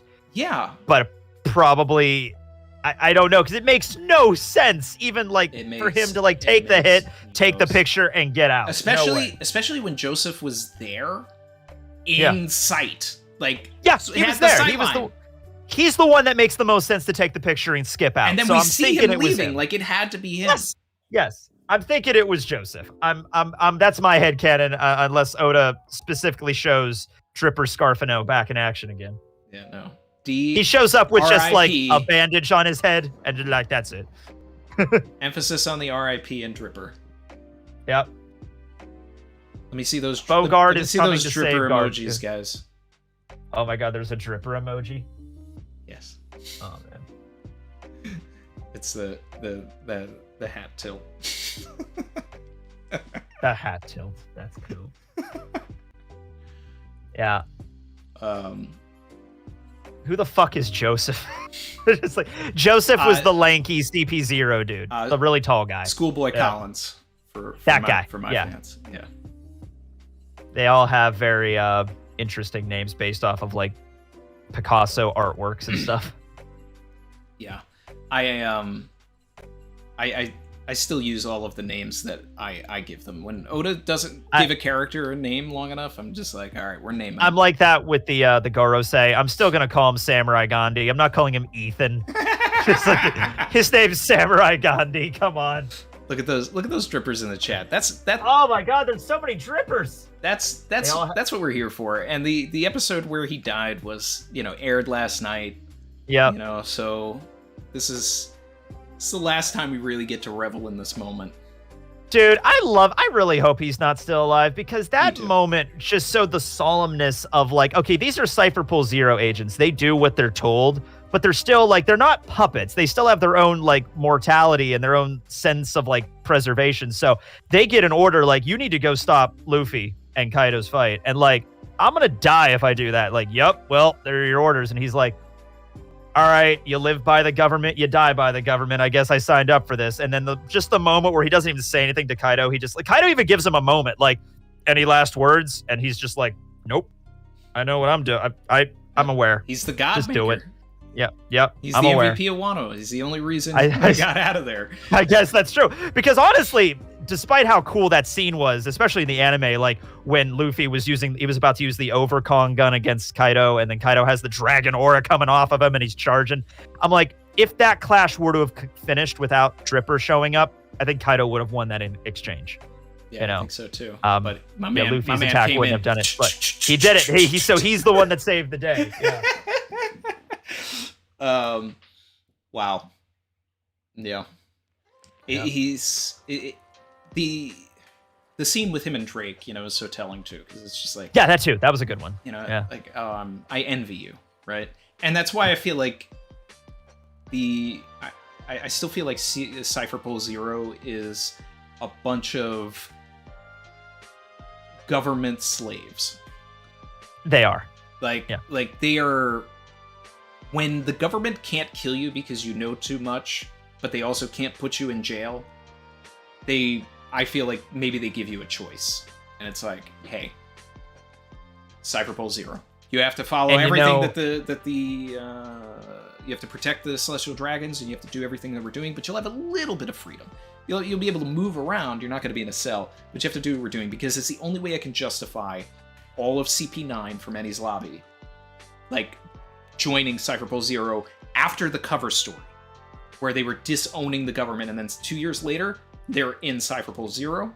That always bugged me, and I'm thinking, now that you brought that up, like they had a choice to make. Like they were protecting their home island while that happened, because there's like, they don't really have a family. They are their family, but like I feel like they felt like the orphans that the government basically kidnaps to raise up as the next Cypher Pool.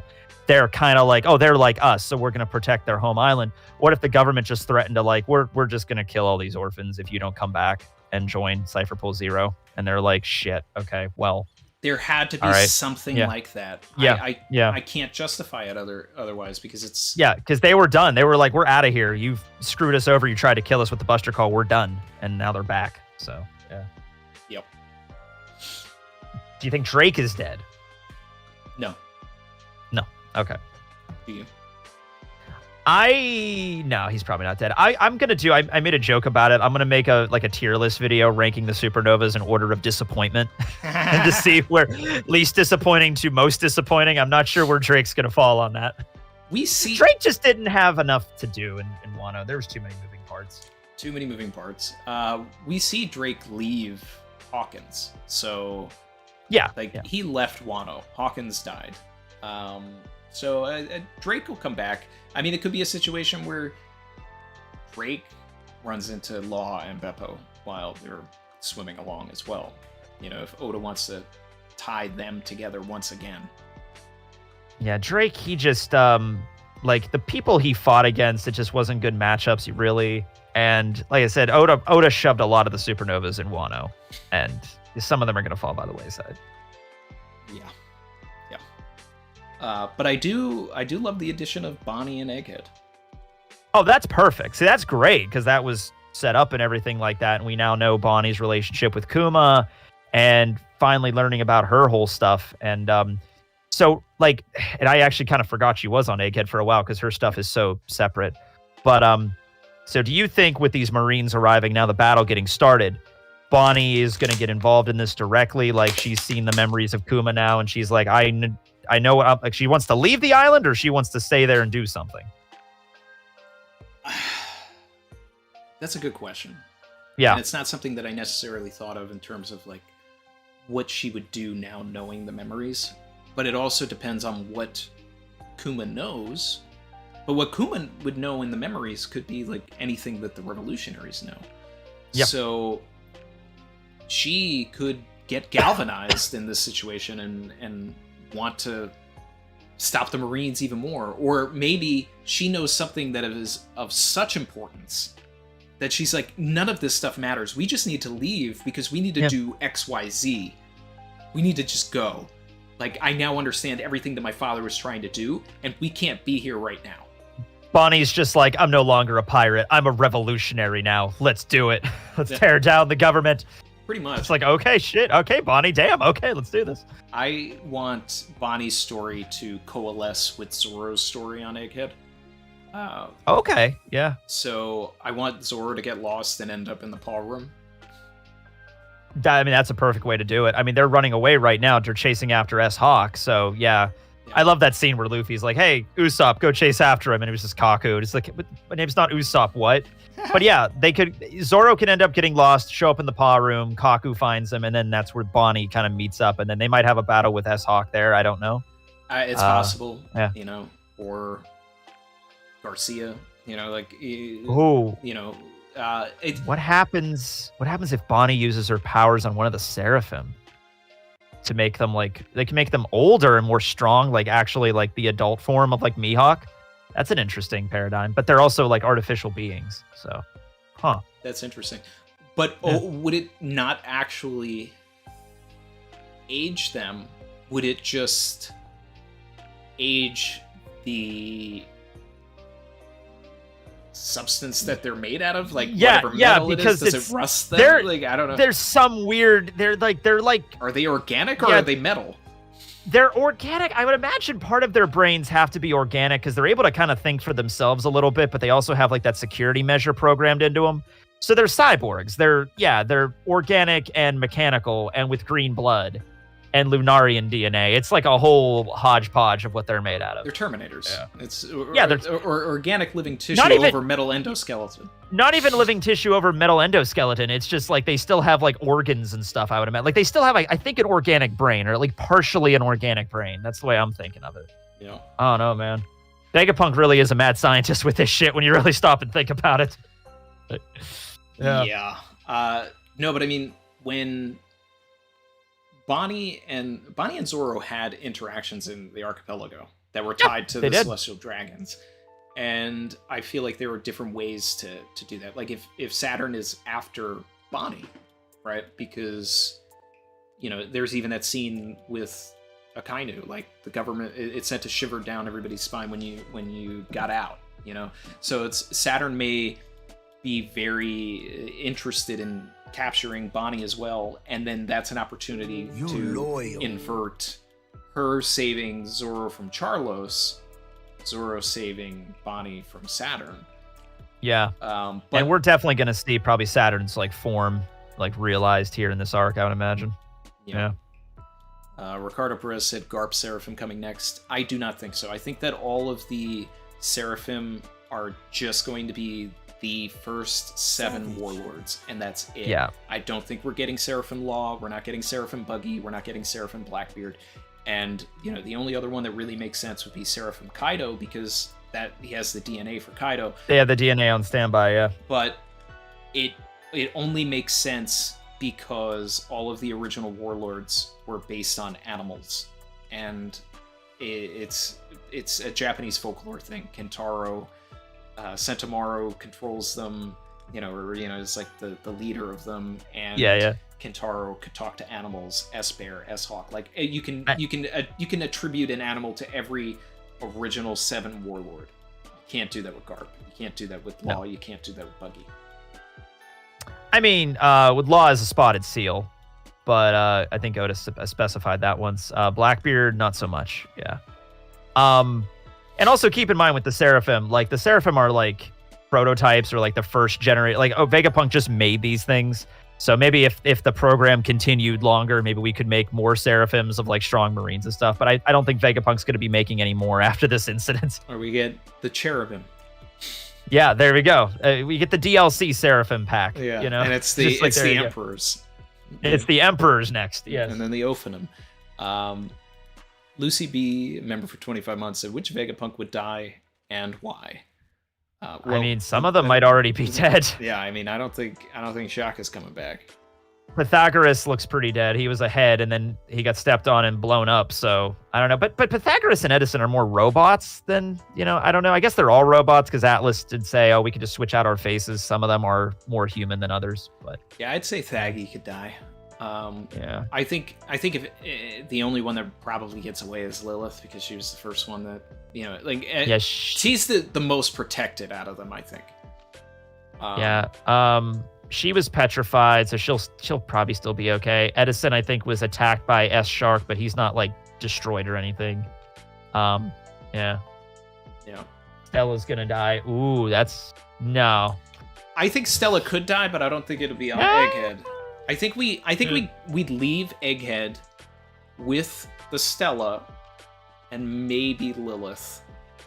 But we at least leave with the Stella because this is going to turn into the Protect Vegapunk arc, and we're going to start seeing some of the Marines, like going back to the Smoker of it all, join the Protect Vegapunk team.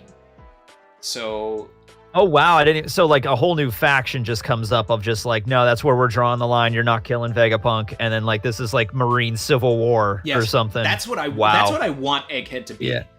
And I mean, maybe maybe we even get Fujitora involved.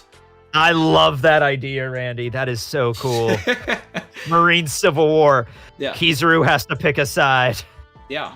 We get the conversation between Kizaru and Sentomaru, and, Kizaru stays on the side of evil and all of that, wants to kill Vegapunk.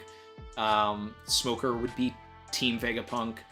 Fujitora would be Team Vegapunk.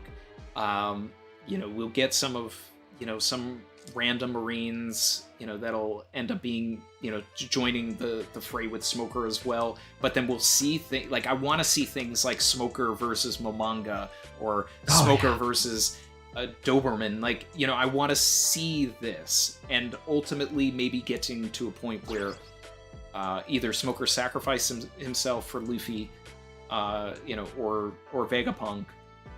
Maybe he even gets captured by the Marines and thrown into Impel Down, and he becomes a part of Impel Down 2.0. Based on his conversations with Doflamingo and all of that, and he gets broken. It'd be another good one. Smoker and Hina. Like if Hina decides, like I can't stay with you, Smoker, on this one. I can't. And Hina? We're good friends, but I can't. They're it's not an even Iron good Man, friends. Captain America they thing. went on a date in a cover cover page. I know. Okay. Yeah, I know. I've talked about that. I pulled that up once in a chat, and I like analyzed that cover page, and I'm like, how do you view this? Because she was like drunk, and Smoker's like, I didn't view it as a date. I viewed it as like they're really good friends. They went out drinking after work, and he's like, all right, you've had enough. Let's go home. Come on. Let's go. That was a date. She was dressed to impress. She was dressed to impress. She was. Yeah, she was. I don't know. And she was yelling at him like, "You're my guy." Like that's. But we'll see. We'll see. Smoker and Hina. Yeah. But dude, and also give us a chance to see a bunch of Marines like Doberman and Dalmatian, who are both dogs, but only one of them can actually turn into a dog. Right. Onigumo, the tarantula need Onigumo. He's always going to be evil. Yeah. He's always going to be evil. Who's someone that can change sides though? Who can be on our team? All right, I'll think about that in a second. But I want to see Smoker's alter ego, Cancer, Cancer, fighting against him. They're the same guy. They just smoke cigarettes and they're named after Cancer and Smoker. Oh man, but that's digging deep. I do not have a figure of Cancer. They have never made one. I was gonna say if they had one of those. All right, hold on. Let me pull up a list of the Marines. One that could turn is Comiel. I think that Comiel is yes. I think that he would fight for Vegapunk because he in Ace's cover story like bought Moda's milk. So there's something. Comiel is kind of good. How about Brand New? No. Ooh, Brand New is. I don't know. But Brand New, he's already. Yeah. He might. I think up Brand New. I think he was already shown. I think it implies that Django, Full Buddy, and Brand New are not going to be involved in this because we just saw them in the last chapter. Wasn't that current true. time? Oh yeah, that is true. Yeah, he's there. Yeah. I mean, I guess that could have been a flashback, but yeah. But no, I bring that up because I recently watched the episode after Marineford where Brand New reported to Sengoku about level 6 and how everything happened, like Magellan almost died and everything like that. And Sengoku's like, okay, level 6 prisoners escaped. I want to need wanted posters all over the world. We're going to have to find them. And Brand New's like, I can't do that because the higher ups said, and then Sengoku like yells at him, like, just do it anyway. So it was kind of like conflicting, like Brand New's loyalties there. Like, does he answer to Sengoku? Is he loyal to him or is he loyal to the higher ups? And that's it, you know? I think we'll find out when we actually get to like New Marineford or Marijoa. I don't think he's a guy that moves. I think he just stays there. You know, there's a Marine that should have more relevance than they do, and has even been mentioned before, like a lot of times, but just never really shows up. John Giant. John Giant, yeah. He was mentioned as like the first Giant that ever joined the Marines, and that tied into Big Mom and Mother Caramel and everything, and just we've never really seen him do much of it. And I remember we saw him when Luffy got his first bounty, and we had no frame of reference to understand that he was a giant. Yeah. But technically the first giant we saw in the story. Yeah, I guess so. Yeah, and he also wore that really fancy Marine outfit that like no one else wears. Yeah. Like his is like a 17th century kind of Marine outfit, but I love it. Now that we're talking about it, I am disappointed that we won't see Django in full body in this. Yeah, I mean, like they're the fun thing about them is they both have achieved a rank higher than full body's rank. They're both lieutenant command. I mean, wait, hold on a second. There's lieutenant, junior grade. No, they're lieutenant commanders. That's what they're. They're lieutenant commanders, and full body was just a regular lieutenant when we first met him. So they achieved a good rank, but yeah, I guess they're not going to be in this. Ronnie Williams super chatted, said, like the stream, please. And he asked if you're going to go to Anime NYC. Oh, I'm not. Are you? No. I would love to, but if it's in November, I'm not going to be in New York in November. It's November. Oh, that's right. It is November. I should go. I don't know. Let's see. I could see Doll. I would love to see more Doll. She is rapidly gaining stocks as best Marine waifu at this point. Let's see. Snorlax said Stainless. Stainless was he went after Buggy. I think so. He was at. I'm kind of under the impression that Stainless was murdered by Crocodile. Yeah, he was the fleet that was attacked by Mihawk and Crocodile. So Stainless might not be around anymore. Yeah. Some people are saying Momonga would turn. I don't know. Maybe he would. Like, that would be one of the craziest turns for me, because I don't know where. I love Momonga as a vice admiral, but I don't know if I'd want him to be. He's actually. I mean, we talked about it. He's my favorite vice admiral. But is he a good guy or is he a bad guy? Like, I think he's one. If he turns, he's got to be one of the last people to join our side. I think he's gonna fight with Smoker if there's civil war. I think he's gonna be on the side of Smoker. Yeah. Yep. He's gonna be fighting for truth and justice. I like that. I would love that. He had such a great display in Film Red too. Yeah, that you can tell. Like, he's an example of like a side character that doesn't do much, but like the fans fucking love him. You know. Well, I mean, that scene where he stabs himself and gets out of it left an impact. It a lasting one. That's why he's my favorite. Yeah. It shows that, like, all the other Marines are idiots. I know what to do here. I have to stab my hand. All right, I'm going to do it. There it is. Daxake is in the chat, my guy. Hey, Dak. We were actually we were talking about your Crocodile Rocks theory earlier. He said I would like if Momonga flipped because of some connection to the Boa thing. Like, maybe he sees that snake, use the powers, and realizes how dangerous it is. Mm-hmm. He did get to witness, I guess, Boa's power up close and personal, which not a lot of people have. Yeah. Oh, yeah, also, I think he's the commander of G1 now. Yeah, he is. So I guess he's home. Yeah, Momonga. Yeah. They know his importance. They gave him command of G1, so that's a pretty big deal. Hey, that's gas. Yeah. Because wasn't that that was Garp's, right? I mean, that was Marineford. Oh, that was in our Marineford. Yeah. That's old Marineford. Yeah, that's a pretty big deal. Oh, yeah. Mamanga stocks are through the roof. Yeah, they're going up through the roof. Yeah. He's next in line to be an admiral if one of them dies, I guess. Oh, damn. Could you imagine if like he has a fruit now? Just dude, it's been a while since we've seen the dude. Yeah. Let's see. Thinking about other Marines that we haven't seen. Other vice admirals. There are there is Momo, Usagi, and Chaton, who are the two like SBS characters that Oda just made canon, which I love. I could see them being good. I could see just about anybody that sat down with Garp at that table during the reverie. LaCroix was there too, one of the giants. Yeah, we can expand. I want to expand on the giant squad of the Marine a lot in general. Yeah, maybe like, John especially Giant, if we're going to Elbath. Maybe John Giant stays bad, but LaCroix like joins our side. Strawberry, Strawberry I want to stay evil. Yeah, because Strawberry's whole thing is like, that fits. Strawberry, Unigumo. Oh, this would be fun to like sit down and actually like make a chart of like, okay, which Marines are gonna fight other Marines. I mean, that's what we're doing right now. Yeah. What kind of fruit would I want to have Mamanga have? Something. Well, if it was a fruit that already like, what's available right now? What's in circulation? Yeah. I've always wondered if Corazone's fruit's ever gonna pop back in again at some point. That's true. You know? That's true. I mean, technically, it's part of the Opie no Mi now. Yeah. Law's ability is just so badass he could just make other devil fruits out of it. Yeah. It would have been crazy if one of Blackbeard's crew had it, and then Law fighting somebody on Blackbeard's crew and seeing them use it would have triggered something in him. That would have been. Dude, you know what fruit Momoga could get? He could get Conjuro's brush fruit. And then his sword becomes a brush and he can draw shit. Oh, man. I wanted Usopp to get that fruit. Dude, that would work really good with Usopp. He's an artist. He can make some cool stuff. Yeah.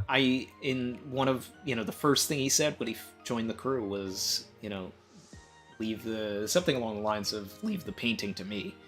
And it's like, I was like, I don't know. I think this could happen, guys. And it was an idea that was brought up in the chat by one of the members, Zoe, and I kind of rode with it. I was like, this is good. I want this. And it didn't even need to be Usopp eating it. He could have just had the Kabuto eat it. Yeah, exactly. Which, technically, wouldn't they need Vegapunk to do that? Maybe that could still happen. Maybe. But yeah, Marine Civil War. I'm 100% on this idea. Oh yeah.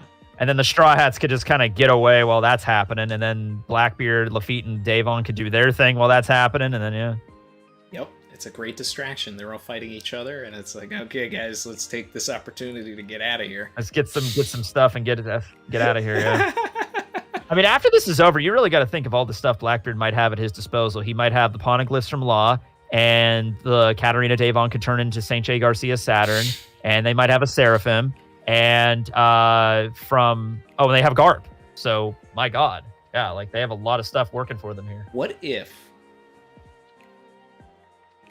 Lafitte and Devon, like Jay Garcia is showing how much of a menace he is, right? He's hurting the crew and all of this, but then he leaves for a second and gets murdered by the Blackbeard pirates. Oh. And then Devon assumes him.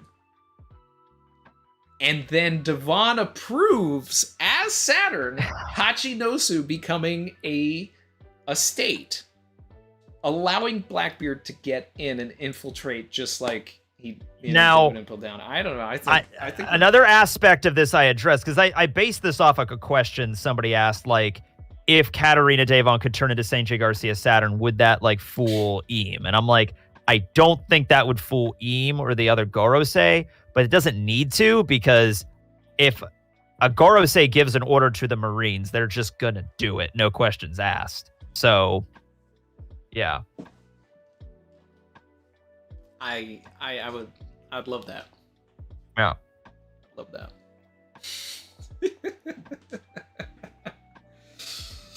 Let's see here. Momonga means squirrel in Japanese. It'd be great if you had a squirrel zone. Yeah, he's a flying squirrel. There you go. Ooh.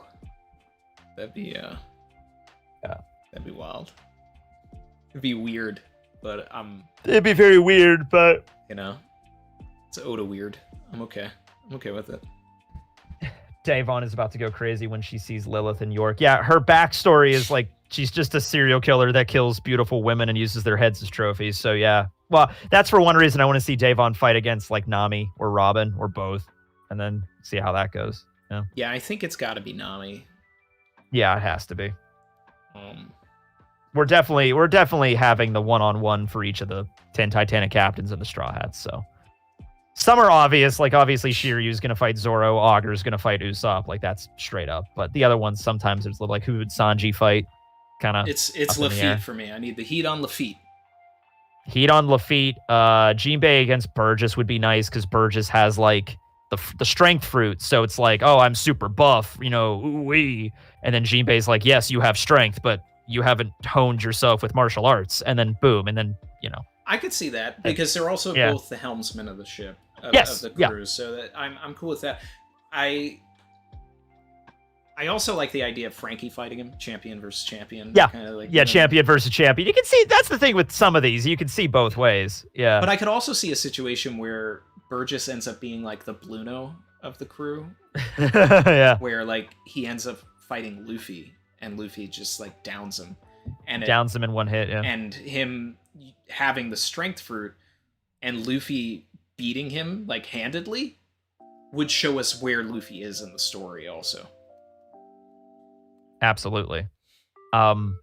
I like the idea of like, you'd think Chopper versus Doc Q, obviously, but I also think Brook would make sense because he's a skeleton. Diseases, like most diseases, wouldn't even work on him. And then maybe Chopper could fight Stronger, and it turns out Stronger is like way tougher than he actually is normally, you know? I like to think because Stronger is always like carrying Doc Q, he's always sick because of Doc Q's abilities, but if they were to be separated, that Stronger all of a sudden would become like super way more powerful than he originally was because he's not sick anymore. Yeah. There's some theories that Stronger is actually a person in a horse, like in their full horse form. Yeah. In their full horse form, because we know he ate the Pegasus Zone, but we don't know if like he might have been a human that ate the Pegasus Zone like a while ago. We don't know that. Yeah. So I don't know, but it could also be similar to Brook and Robin. It could be a tag team, you know, like against Black Maria, where Brook is involved in the fight, and then Brook just never gets his own solo fight. No, he never does. But you know, he tries. Or you know, that's the thing with like so Jinbei and Frankie's fights. Like I could see that as like Burgess or San Juan like flipped, because you could see Jinbei like grabbing San Juan Wolf as like a giant amongst giants and like just flipping him over.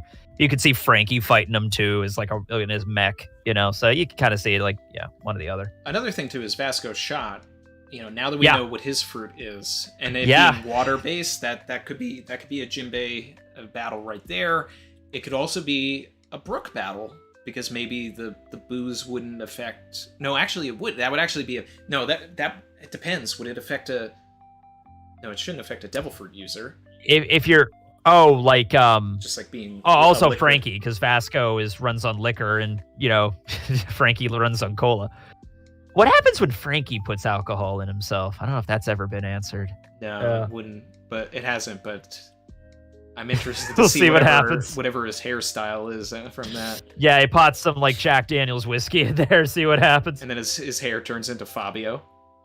Oh God! He just has these luscious blue locks. Yeah. But they're all wet and stringy like Crocodile after he's been like tossed around a little bit. He looks like a hair metal band. Exactly. I don't know. He puts in some moonshine. He turns into a redneck. That'd be great.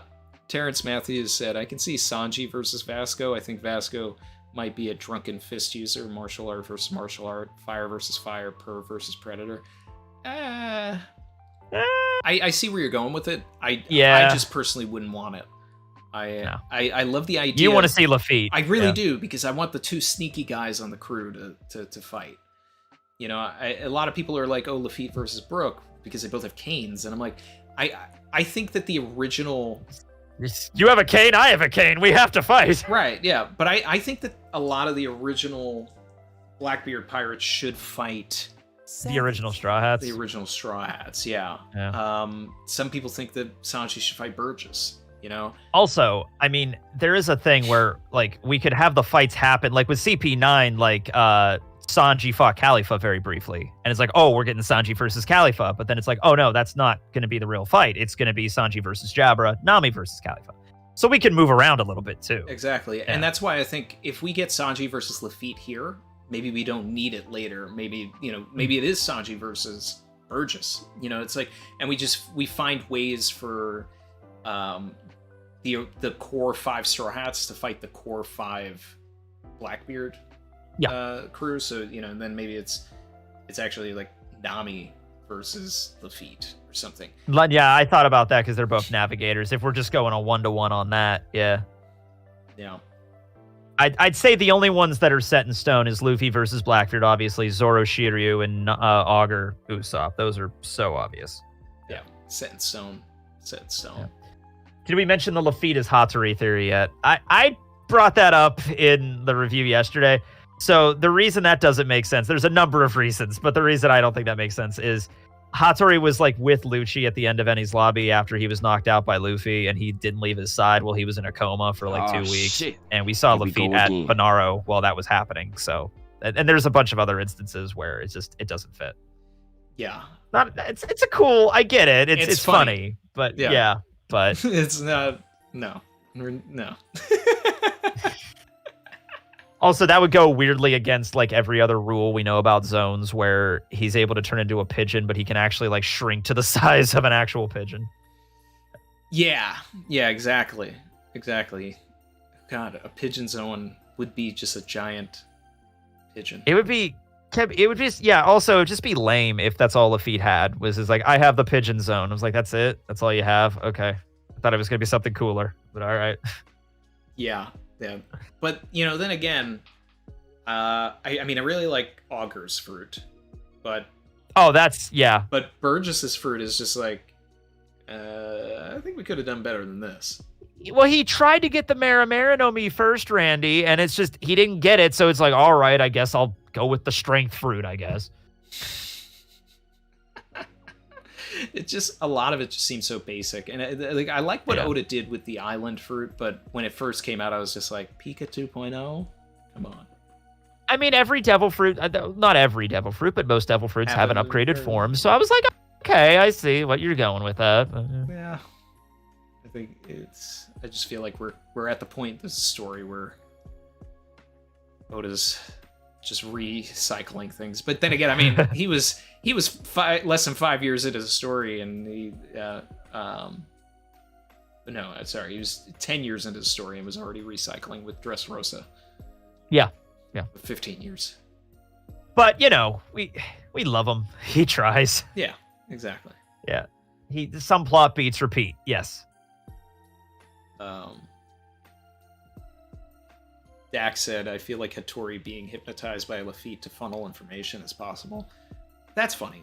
Like, if Hattori actually became, like, a story point in the first place, that would be funny. Like, I'm on board for that. But I'd be all right with it, because, yeah, it's like, what's up with that pigeon? But Hattori being a secret somebody? No. Yeah. I'm on board with the stronger one, because I think that would be cool. But the Lafitte and the pigeon thing and the Hattori, no. No way. Willa Dream said Lafitte sneaky cop versus Nami sneaky thief. Yeah, I could see it. Yeah, there's a lot of different parallels you can see here. Yeah. It really is. To see, the thing about it is, and as we've just seen with the chat and with us, like, it can be so many different situations. That's what I love about the story. It's not predictable. It's like you can see a bunch of different avenues on where Oda can go with this. And the thing too is even when Eni's lobby was happening, we were having the same discussions about who was going to fight Cypherpole, and most of us were wrong. A lot of people were team Kaku versus Sanji, because nobody knew that Kaku was a swordsman until he pulls the swords out.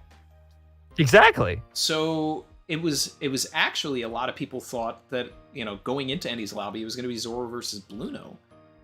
And let's see, what else? Luffy just shows up and just jet pistols Bluno. It's like, all right, he's done. He's not even going to be in this fight. Yeah. And let's see, who else? It was so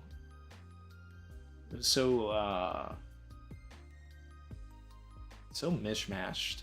No one expected Luffy to fight Bluno, which just dismantled everyone's thoughts of the matchups. Kind of saved everybody though, because Bluno was defeated first, so he probably woke up, and then he was able to get everybody else off the island before the Buster Call blew them all up. So, yeah. Yep. That's one of my favorite powers in the story, and I love the door fruit. Yeah. I love that it came back in Film Red. Yep. I love how in Film Red they basically needed, like, okay, we're going to find every fruit that creates a pocket dimension or some such and can teleport. So Law's in there, Bluno's in there. Because the nature of Uta's ability, kind of like, we need a way to move people around fast. Yep. Adamus, is Buggy's fruit one of the ones not recycled in the story? Technically, yes, but, Law's ability can kind of do what Buggy's fruit does, in a way. Yeah. Terrence Matthews said, we can see Robin versus Pizarro if you look at their devil fruits. So, giant Robin hands slapping island hands. Yeah. I'm imagining two Gigantesto mono hands, like, in a clasp against an island, doing this sort of like tug of war or an arm wrestling match. An arm wrestling match with Robin and Pizarro. I would love that. Yeah. That could happen. Or she just makes a giant form of herself, and this Pizarro's like, oh god. But you know who would actually do that is Gear 5 Luffy. He would do a giant arm, and then like just. I can't wait until we get to see like another full-fledged battle with Gear 5 Luffy against like somebody, because it's gonna be. Oda has ideas for this, Yeah. My favorite was there was a sketch art for the fight with Kaido, and he didn't use all of it, but one was like a cuckoo clock coming out of Luffy's head, like when he gets hit, like cuckoo, cuckoo, and I'm like, I want to see that in the story. I think he's gonna use that one. And it's everything that Oda has done, like wacky wise with Luffy. They're making figures of every single one of it.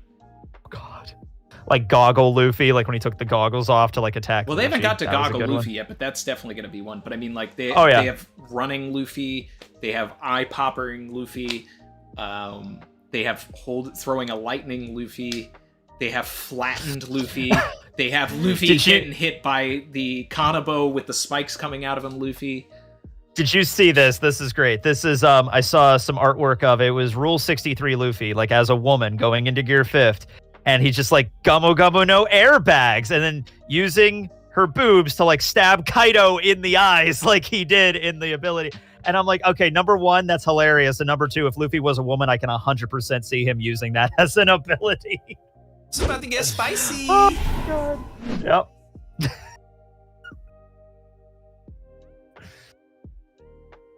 He's the most free person in the world, Randy. He is. Whatever he imagines, he can do. Yep. Whatever we imagine, he can do. Yeah. Whatever Oda imagines. It's literally Jim Carrey's The Mask. Yeah, a lot of people have made that comparison. Yeah. Oh, yeah. Fable said, this is the content I came for. This is it. Yep. Airbag. Luffy airbag cannons. Yep. That's how it works. Luffy's at his peak, and the stream is at its peak. There it is. Oh my god. So out of all of this stuff that we've gotten recently, we've ended Wano.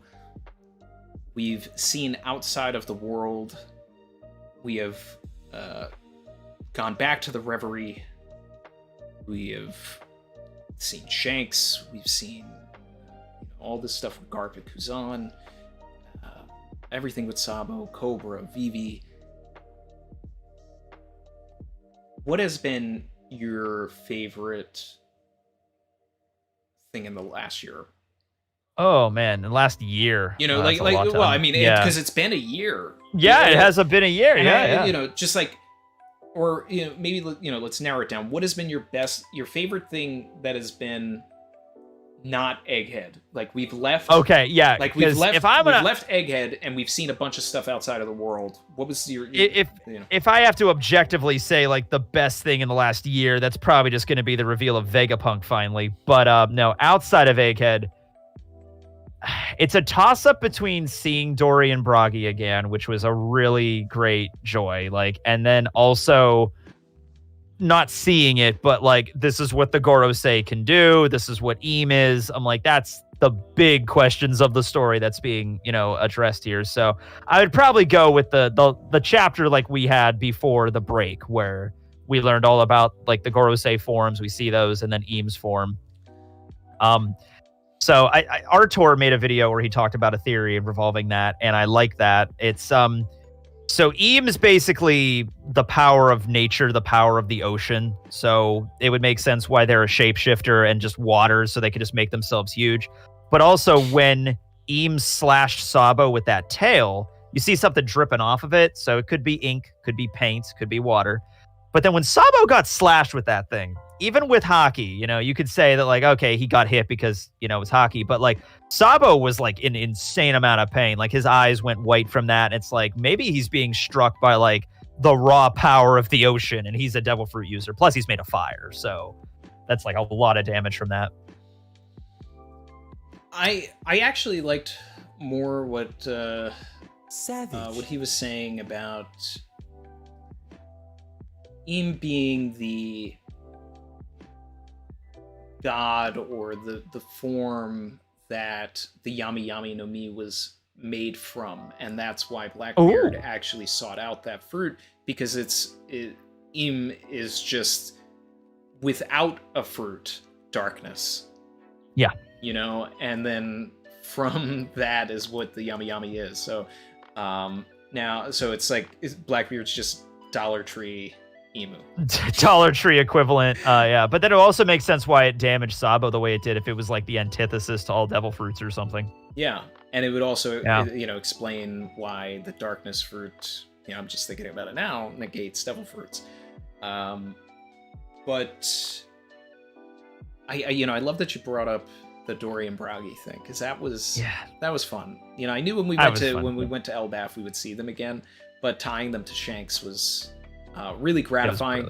And then the actual teabag move that they did once. I love that. Once the teabag move. Yeah. No, I mean they were already dead. They were done. They didn't need to do anything else. And then here's the Hakoko sovereignty. That is Dory and Bragi teabagging the Kid Pirates. Yeah, they were because Shanks was hey, you want to come with me and make sure nothing gets out of hand? And they're okay.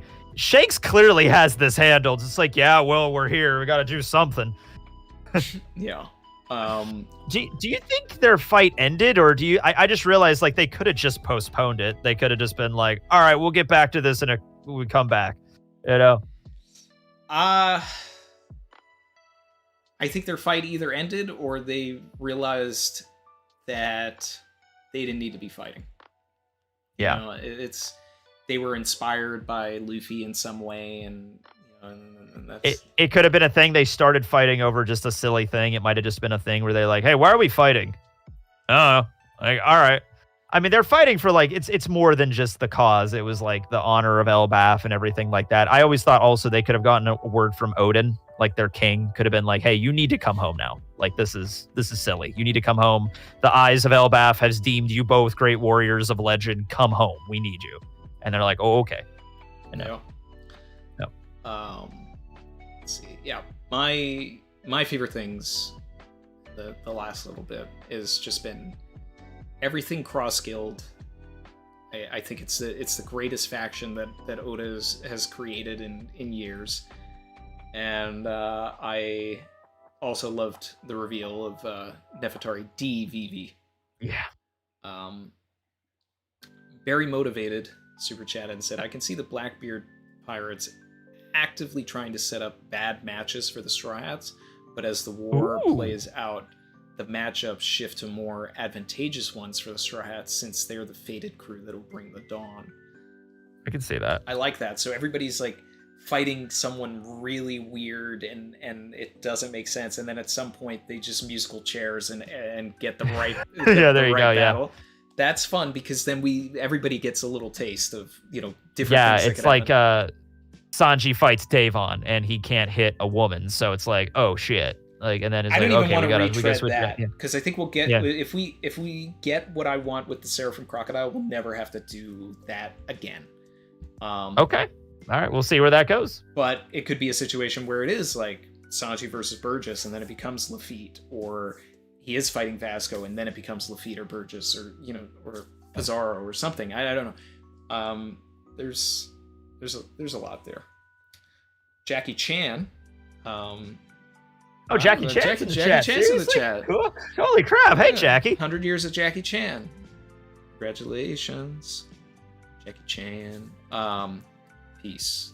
That's a really deep cut. 2 people in the stream probably know what I just did. Do you think Luffy can do a Bajrang gun Gatling? I feel like Luffy can kind of do anything he wants now.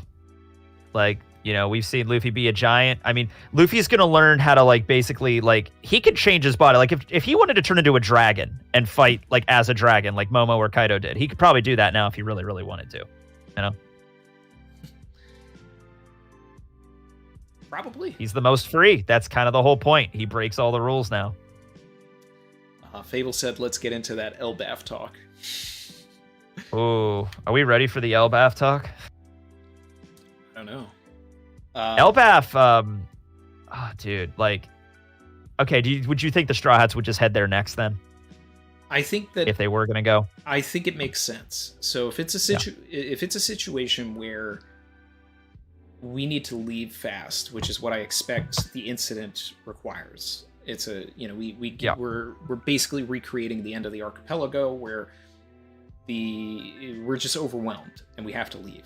If we have the Stella with us, right? They may even say the only place where they're safe or anything is Elbaf, because that's where he stashed all of the books from O'Hara, and we have a compass pointing us to Saul anyway. Yeah, Saul's there now too, so then Robin can reunite with him. So yeah, it's kind of pointing toward Elbaf as the next arc. Yep, and if they leave also on the blimp, right? They're with Vivi, who was there during Little Garden. You loyal. Yeah. Oh my god, that's perfect. And Vivi knows Dory and Brogy. So and we can kind of get into everything that happened at the Reverie and all of that, and kind of have a breather in Elbaf until shit gets real at Elbaf. But I'd love it if Elbaf becomes like a Zoe lore dump arc. Oh, absolutely. Yeah, let's do that. Yeah. Fable, I mean, the 24 months, it's about to be at Elbaf peak. I would prefer this is not going to happen. I would have liked Elbaf to be a long arc. It's probably not going to be a long arc, but, exploring, like, the Yggdrasil tree, and you could go in really deep cuts into Norse mythology, and, like, I don't know, Luffy fighting Jormungandr or something like that. You could do something nuts with this shit. There's an evil giant group or something. It's not going to be anything that elaborated, but, we'll get there. We'll have the tie-up with Usopp being a brave warrior of the sea now, being reunited with Dory Bragi, Oimo, Kashi. Everybody will be there. We'll get to see Odin. We'll get to see Loki finally. Find out a little bit more about Big Mom. Like, the Strats might learn about Big Mom's past and, like, why the Giants don't like her and everything like that. Yeah. Yep. Katakuri's got to get involved in some of these arcs. Yeah. He's not gonna stand idly by while his sister's been kidnapped also. No. Yeah, he's gonna get moving. I was just thinking, and it's kind of crazy, but if the Yggdrasil is so big, like, is that the way we get to the moon? Yeah, I've thought about, like, the different levels of it. Might as well just be Sky Islands. Yeah. You know, if you get up high enough, but they could just go to the moon. Sure. I just want to go to the moon. I want to go to the moon, or at least see Eneru on the moon, or do something with the damn moon. All right. Yeah. When we're gonna need a Nell to play a role, because he is Thor. I don't know how Oda's gonna manage all this crap, man. Like, we just listed off like 20 characters in the last 5 minutes that Oda has to do something with. Yeah. Savage. Yep. Get ready for 5 to 7 more years, guys. Yeah, we're not ending this anytime soon. Fable said, I would prefer Elbaf to be a long arc. There's so much we can dig into. Yeah. So much of the story can tie up in Elbaf. And that's why I think it can be a lore arc too. Like, we can handle a lot. We can get that sweet lore. Zoe was like 25 chapters or some such. 25 to 30, something like that, I think. And I would like Elbaf to be a little longer than that, but we'll see. Let's see what Oda can fit in. Yeah. I think at this point, I'm thinking we've got somewhere between 1100 and 1110, I think Egghead ends. I can see that. I don't think we're going to get a lot more. I think it's going to get really crazy. The panels are going to be packed like Marineford. Yeah. And it's just going to be like, we got to go. Good 20 chapters, we have to kind of like get the weight of the battle, but Yeah. Gotta get out of there. Oda has been doing this thing in the past year, and he's always been doing it, but he's been a little more brazen with it in that, it's basically math piece. And it's like the chapter before the break with the Gorosei.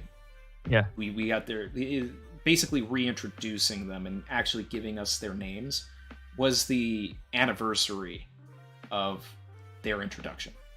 Yeah. Like just one day apart, 21 years apart, something along those lines. And we are getting to the point where we're going to be 1,000 chapters from Little Garden soon. So that's kind of where I think we're going to be getting to Elbaf. Little Garden starts, I want to say like chapter 117 or something. Yeah, it's a little bit after 100. Yeah, it's somewhere around there.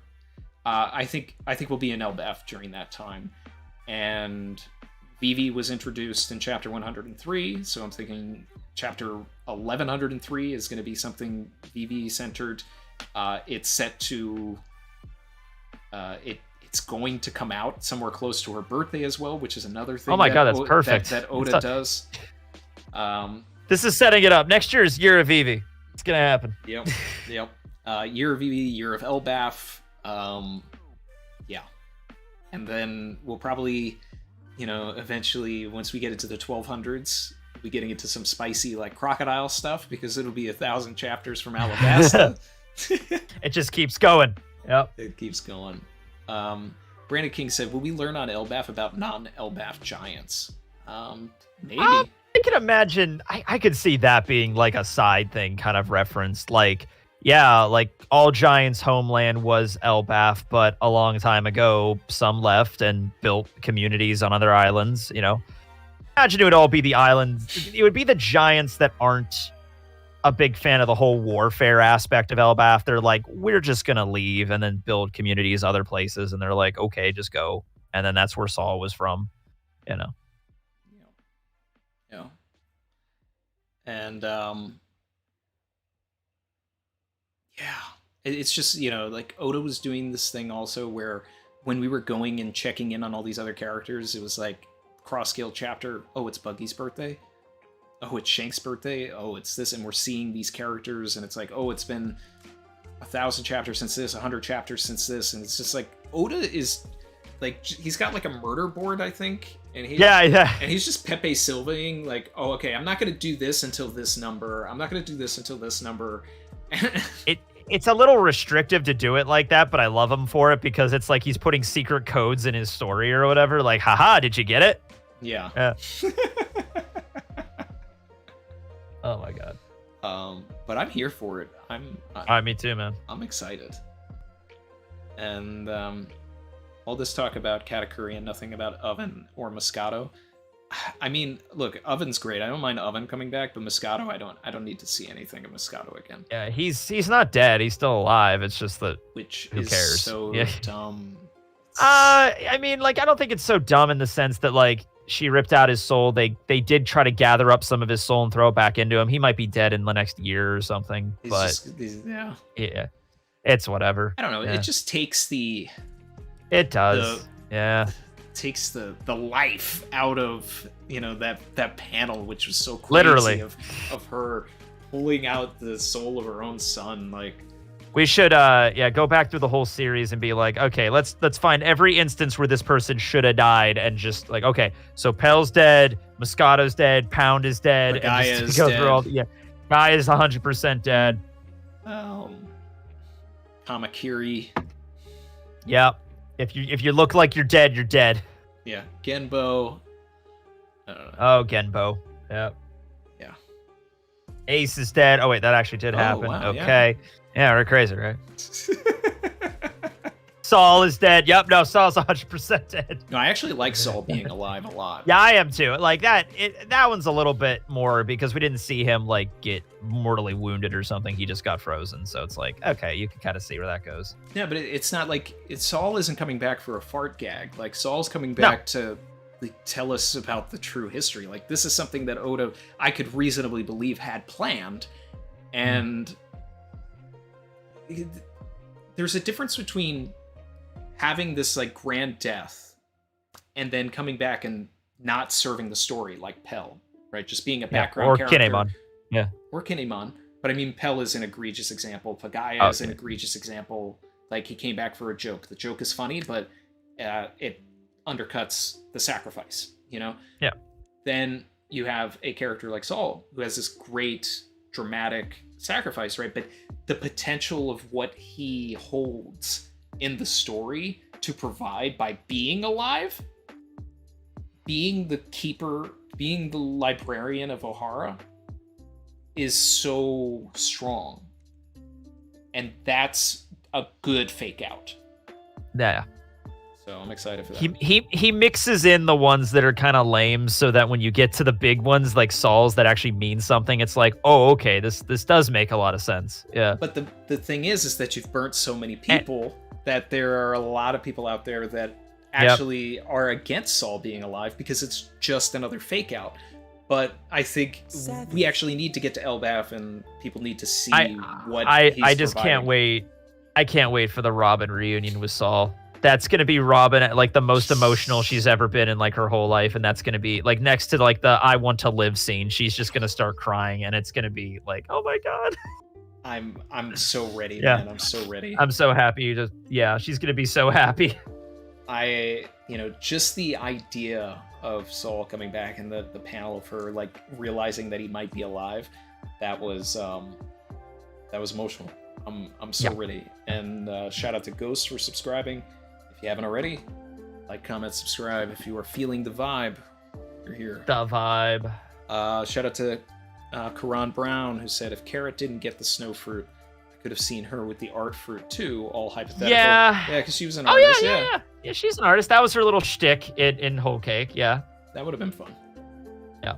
All these shoujo, drawings coming to life. The shoujo drawings of everybody, that was great. She could have been a great lookout, Randy. She could have been a great strut. Could have been. Yeah, no. Could have been. The last time that we did one of these, it was we were just dealing with the, we just had the chapter where we found out that she wasn't coming along, right? Yeah. And we were talking about all of the theories of the barrel being on the ship. Yeah, what if she just hides in the barrel? And I love that Oda did the little rabbit barrel thing, like on the ship. When did this happen? Like that Frankie had the bunny barrel like part of the ship. Really? What chapter was this? It's like 1061 when we were doing all the he had some sort of a device that was that like I pushed think the I ship. might have missed this.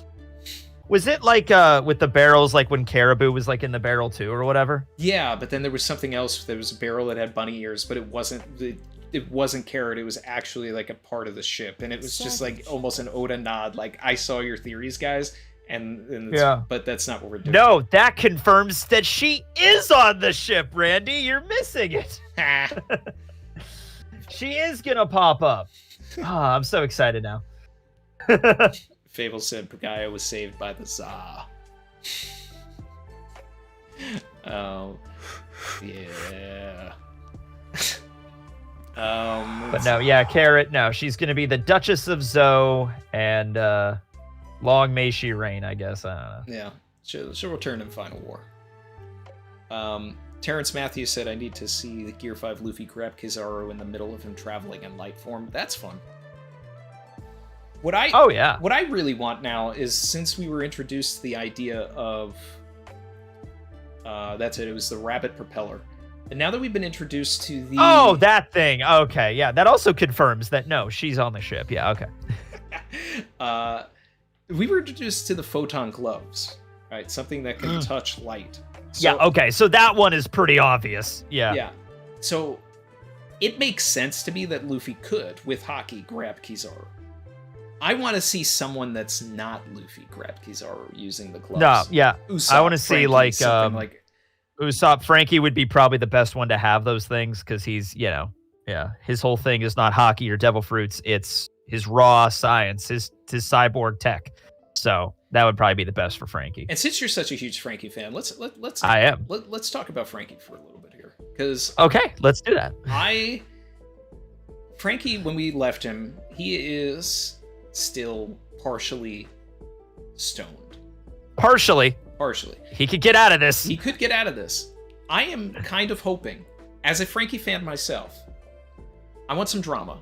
I want the stone to break. I want Frankie to be, unfortunately, out of commission for a lot of Egghead, but maybe there's like an operating room, and the Stella has to give Frankie upgrades. Oh, that would be so cool. Yeah. And, maybe we get even a Frankie redesign. Maybe this leads into why Frankie's poster is the Sunny now.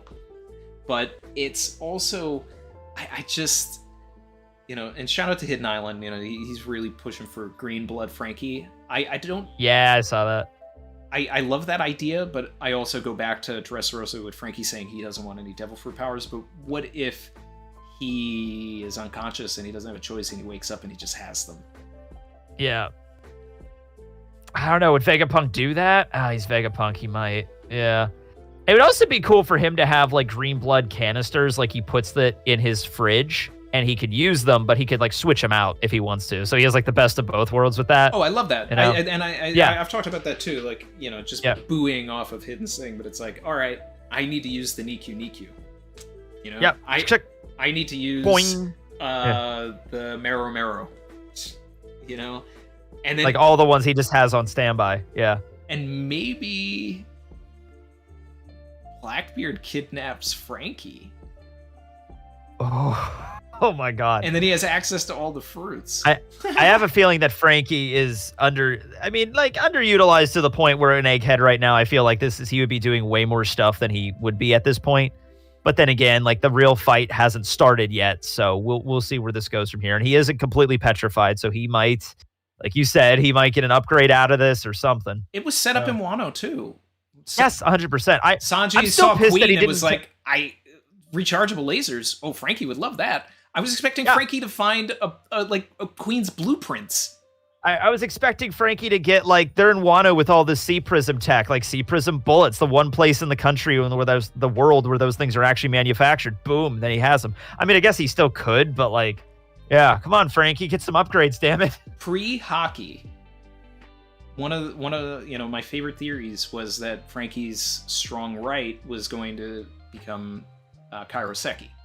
Yeah, you could easily do that too. That's not even like. You could just attach some Sea Prism. He could do that easily, probably. Yeah. Come on, Frankie, do it. Just do it. Like, I want Frankie to get upgrades. I mean, people think that it's going to be in the form of, mech upgrades. The Sunny becomes a mech, all this kind of stuff. Like, all of that could happen, but I want Frankie himself to be able to do the things that General Frankie does without needing General Frankie. Yeah, exactly. Like the basically the Gao cannon that the General Frankie can use, but just Frankie can use it now by himself. And that's the whole point of his abilities. Like, look at all the effort it took to do a coup de vent back before he got, upgraded.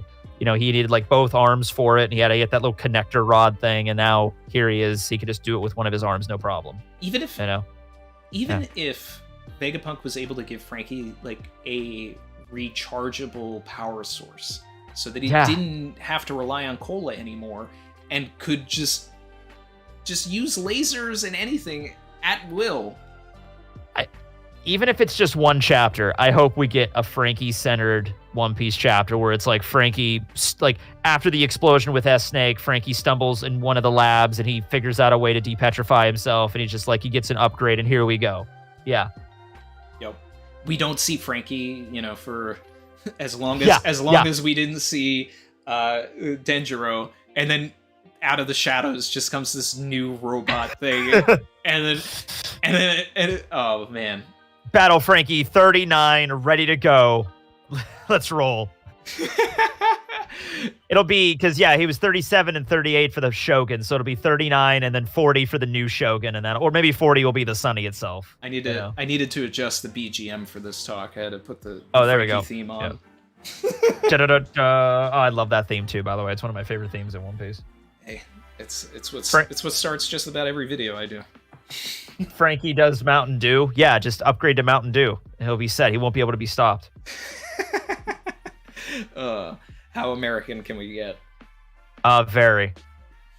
Usopp could find stuff too. Yeah, Usopp and Frankie are like fanboying over the like everything in the lab, but they haven't like specifically like, I want this, or can I upgrade my slingshot with this? Like, yeah. Look, if Oda's not going to do hockey, let's get tech upgrades. Let's get tech upgrades. Absolutely, 100% agree with that. Oh no, I mean, at least for Usopp and Frankie. You built up Rokushiki, and you only gave it to a couple of people, and only specializing in one technique of each of them, pretty much. You're holding back on all the hockey. Now you're withholding all this Vegapunk tech. How are we going to fight the Blackbeard pirates? How are we going to do this? Yeah. I was bummed that all of Wano, I'm like, okay, Usopp's back in the story. We haven't seen him in Whole Cake, so now Usopp's going to show what he can really do with observation now, right? And no, we didn't really see anything with him through Usopp was like the one Straw Hat out of all of them, I think, that didn't really get much chance to shine during Wano at all. Oh, absolutely. It was kind of unfortunate, yeah. A terrible showing. Completely horrendous. He and Brooke are the two that didn't get an upgrade or a moment to shine. No, and Frankie. Frankie had moments to shine. Brooke had moments, but he had to share them with Robin. Brooke at least took out one of the numbers. At least you could give him that. Like, Usopp didn't even really take out anything. He didn't even take out page one. Page one was taken out by Big Mom. So, yeah, so he didn't really get to do really anybody. What did Usopp, who was the most powerful person that Usopp took out at Onigashima? Bao Wang. Yeah, that was it. He continuing his trend of taking out little girls. Yeah. Yeah, I just, but the thing is like Eni's Lobby, it was a arc. Wano was an arc about getting power-ups. Zoro is, becomes the king of hell, and then, masters Enma. Sanji with, Ifrit Jambe. There's just all these Enies Lobby parallels. Robin finally gets to shine, and we have Demonio Floor, and it's everybody embracing like the inner demon in them, Yeah, like that was like kind bit. of the theme of it all. And Luffy literally dies and resurrects as Nika. Nami gets a power upgraded Zeus. She gets Zeus. Also, the moment with ulti where she finally does deal the finishing blow on her, and also the moment with ulti when she declares like Luffy will be king of the pirates. That Nami had a few moments. Nami had some that were great pretty, moments, but she did get a literal physical upgrade. Yeah, she did as well. Yeah, she had something to work upgrade. with. Yeah. Jinbei did not get an upgrade, but he had a fight. Frankie did not get an upgrade, but he had a fight. Jinbei's upgrade was he finally joined the damn crew. There you go. Yeah. That was his upgrade. Tama did more than Usopp. Yeah, that argument, that's 100% true. She did. Very true. And, it was still, Tama for Nakama was a big agenda. Wanted that apprentice on the ship. We'll wait until after the stories, like after the Straw Hats find the One Piece, then they'll have the recruits. Like, okay, now we're accepting applications for apprentice pirates. Yep. Everybody who turned them down just is on the ship. Yep. Let's see. I did this was a couple years ago, but I did a thing where I went through every story arc in One Piece, and like let's say if Luffy recruited somebody from every story arc, how many people there would be on the crew, and somebody actually drew all of them, and it was a very, very cool like full page spread of like everybody on the crew. Zombie Tree and Gaimon. And... Yeah, Gaimon I think was one. Dorian, Bragi, Yamato, like they were all on there. It was wild. Yeah. Yeah, here it is. Tama flipped the board. Yep. No, Tama was an MVP in Wano. You can't deny that, chat. Yeah, Reese said, "Let's have that tree from Throw Bark." That's what I was talking about. Zombie tree. That tree is epic. We need a tree in the crew, yeah, because we didn't get King Bomb, so that was a missed opportunity in Whole Cake.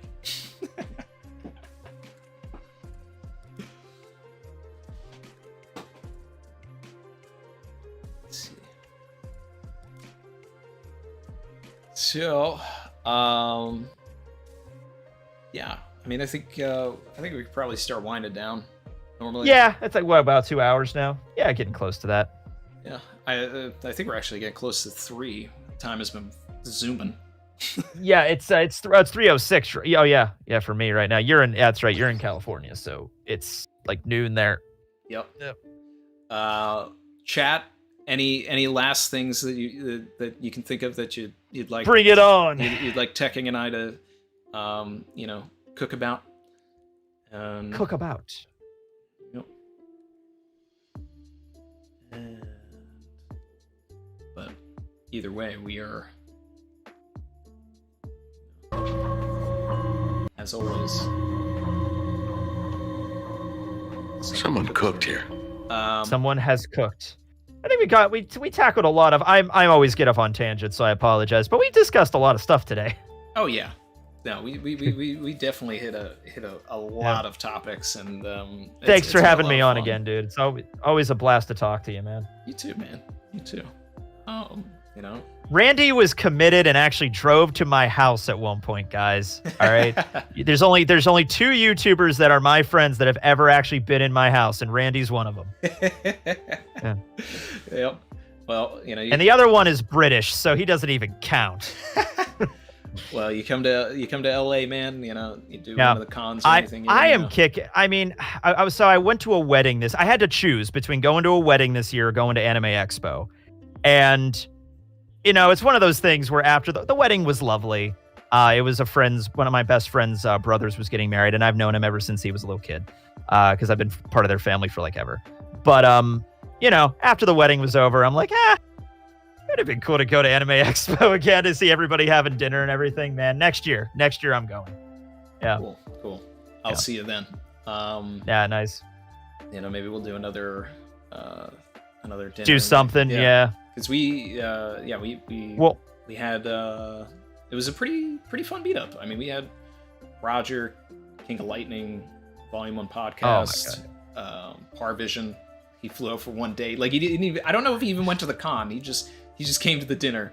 Right. I mean, like, that's a big deal, though. I mean, like, that was an epic dinner, I'm sure. Yeah. Matt Owens was there, and we had there's a bunch of people.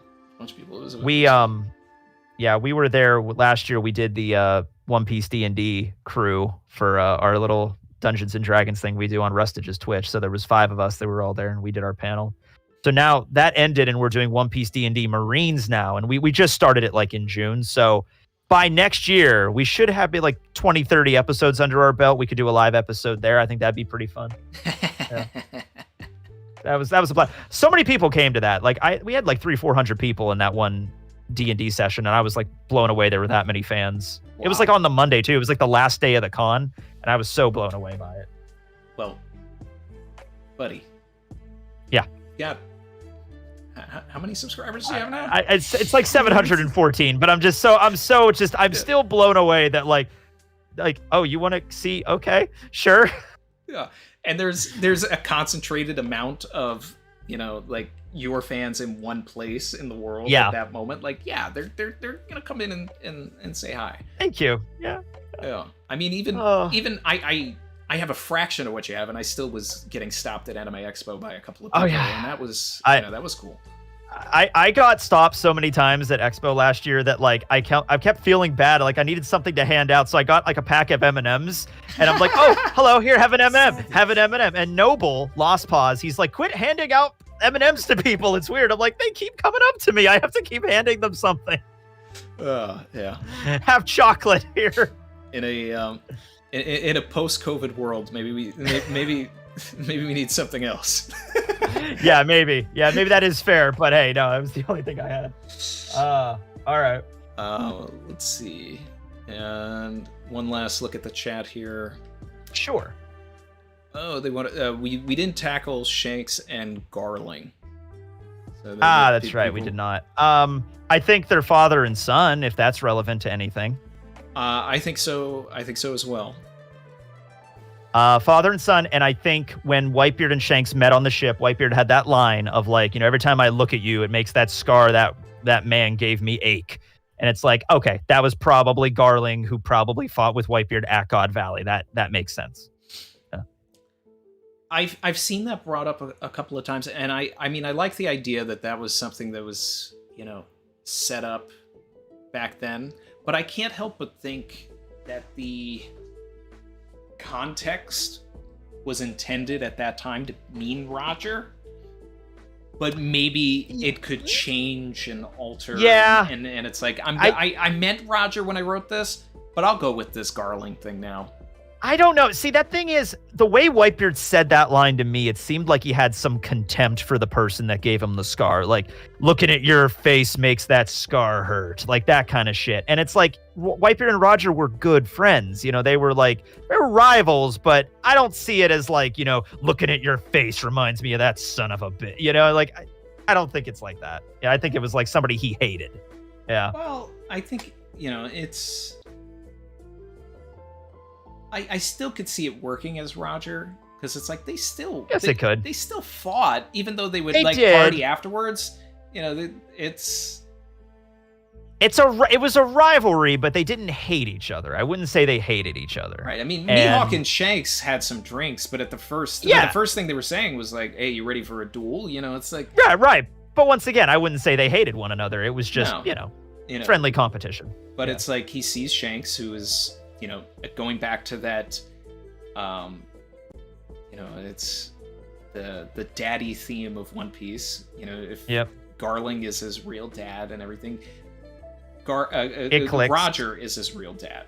So when Whitebeard sees Shanks, he thinks of Roger. But I like the idea of setting up a character like Garling, even this late in the story. Oh yeah, because it just, we need that. I think we needed a group that always stays in Marijois as kind of like the final fighting force for the Celestial Dragons. Because yes, they have the Marines, but they're not always there. They have the Admirals, they're not always there. They have the Cypher Pole Zero.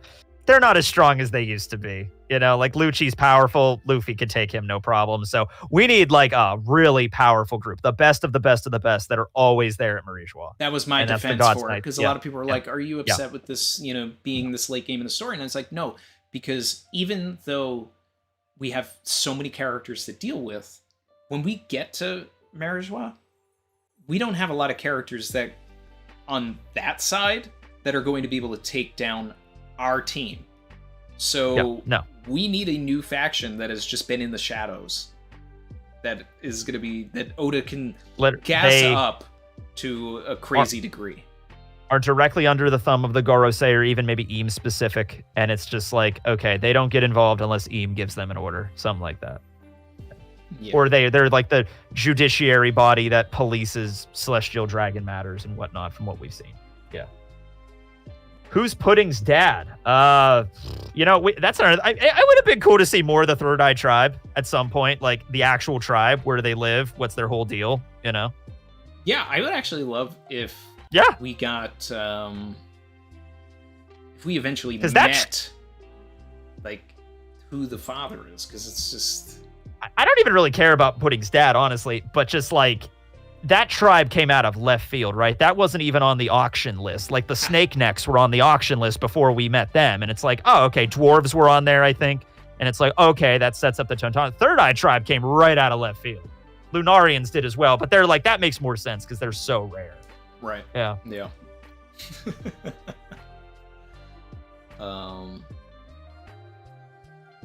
Let's see here. And Adamus super chatted, said both of us watched the Adventures of Baron Munchausen. I did watch the trailer when you brought that up last time, Adamus. I think I said it. And yes, Robin Williams does look like a celestial dragon in that movie, but I don't know if I'm going to be watching it anytime soon. It's just, I got a lot of... I haven't even heard of this one. It's a movie from either the late 80s, early 90s. But it's wacky. It's Terry Gilliam. Robin Williams looks like a celestial dragon, and it interesting. Might be the inspiration for the design. And I love I love anything with Robin Williams in there. Oh yeah. Yeah, one of the greats.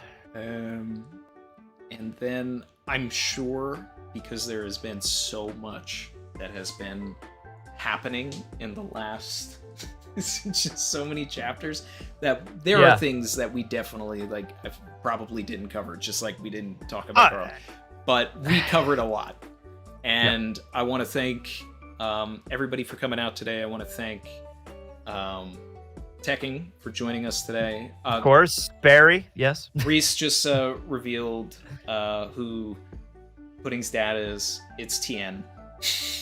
Oh, that's perfect. Yeah, I'm glad Tien's getting something to do, because in Dragon Ball, he just got overshadowed after a while, you know? Actually, Toriyama and I think Toriyama and Oda are good friends, or at least Oda very much respects Toriyama. So if you just want to make Tien in One Piece, I'd be okay with that. Yeah, I'm okay with it. So yeah, I definitely want to thank our special guest, Barry D. Brick, and his sidekick, Tekking 101. And his also sidekick, Kaido. It's a tier. I'm down on the third level. Yeah. I want to see nothing but the Barry D. Brick emoji in the chat, guys. So just flood that, and then that's what we're gonna leave out. Tekking, do you want to promote anything? Do you want to say anything? Nothing really crazy coming down the pipeline right now. I have a separate channel, Bondcast, where I talk about Bleach, and the new episode actually just came out, so I don't know if I'll get that today or later this week, but all my Bleach content is on that channel now, and there's a link to it on my main channel and whatnot, and it's Spotify, so trying my hand at podcasting, Randy. Hey. Yeah. Get into everything. All right, look at those berries coming in. Yeah, they're coming in, yeah. All right. Love it. Thanks, everybody. It was a blast. Appreciate you.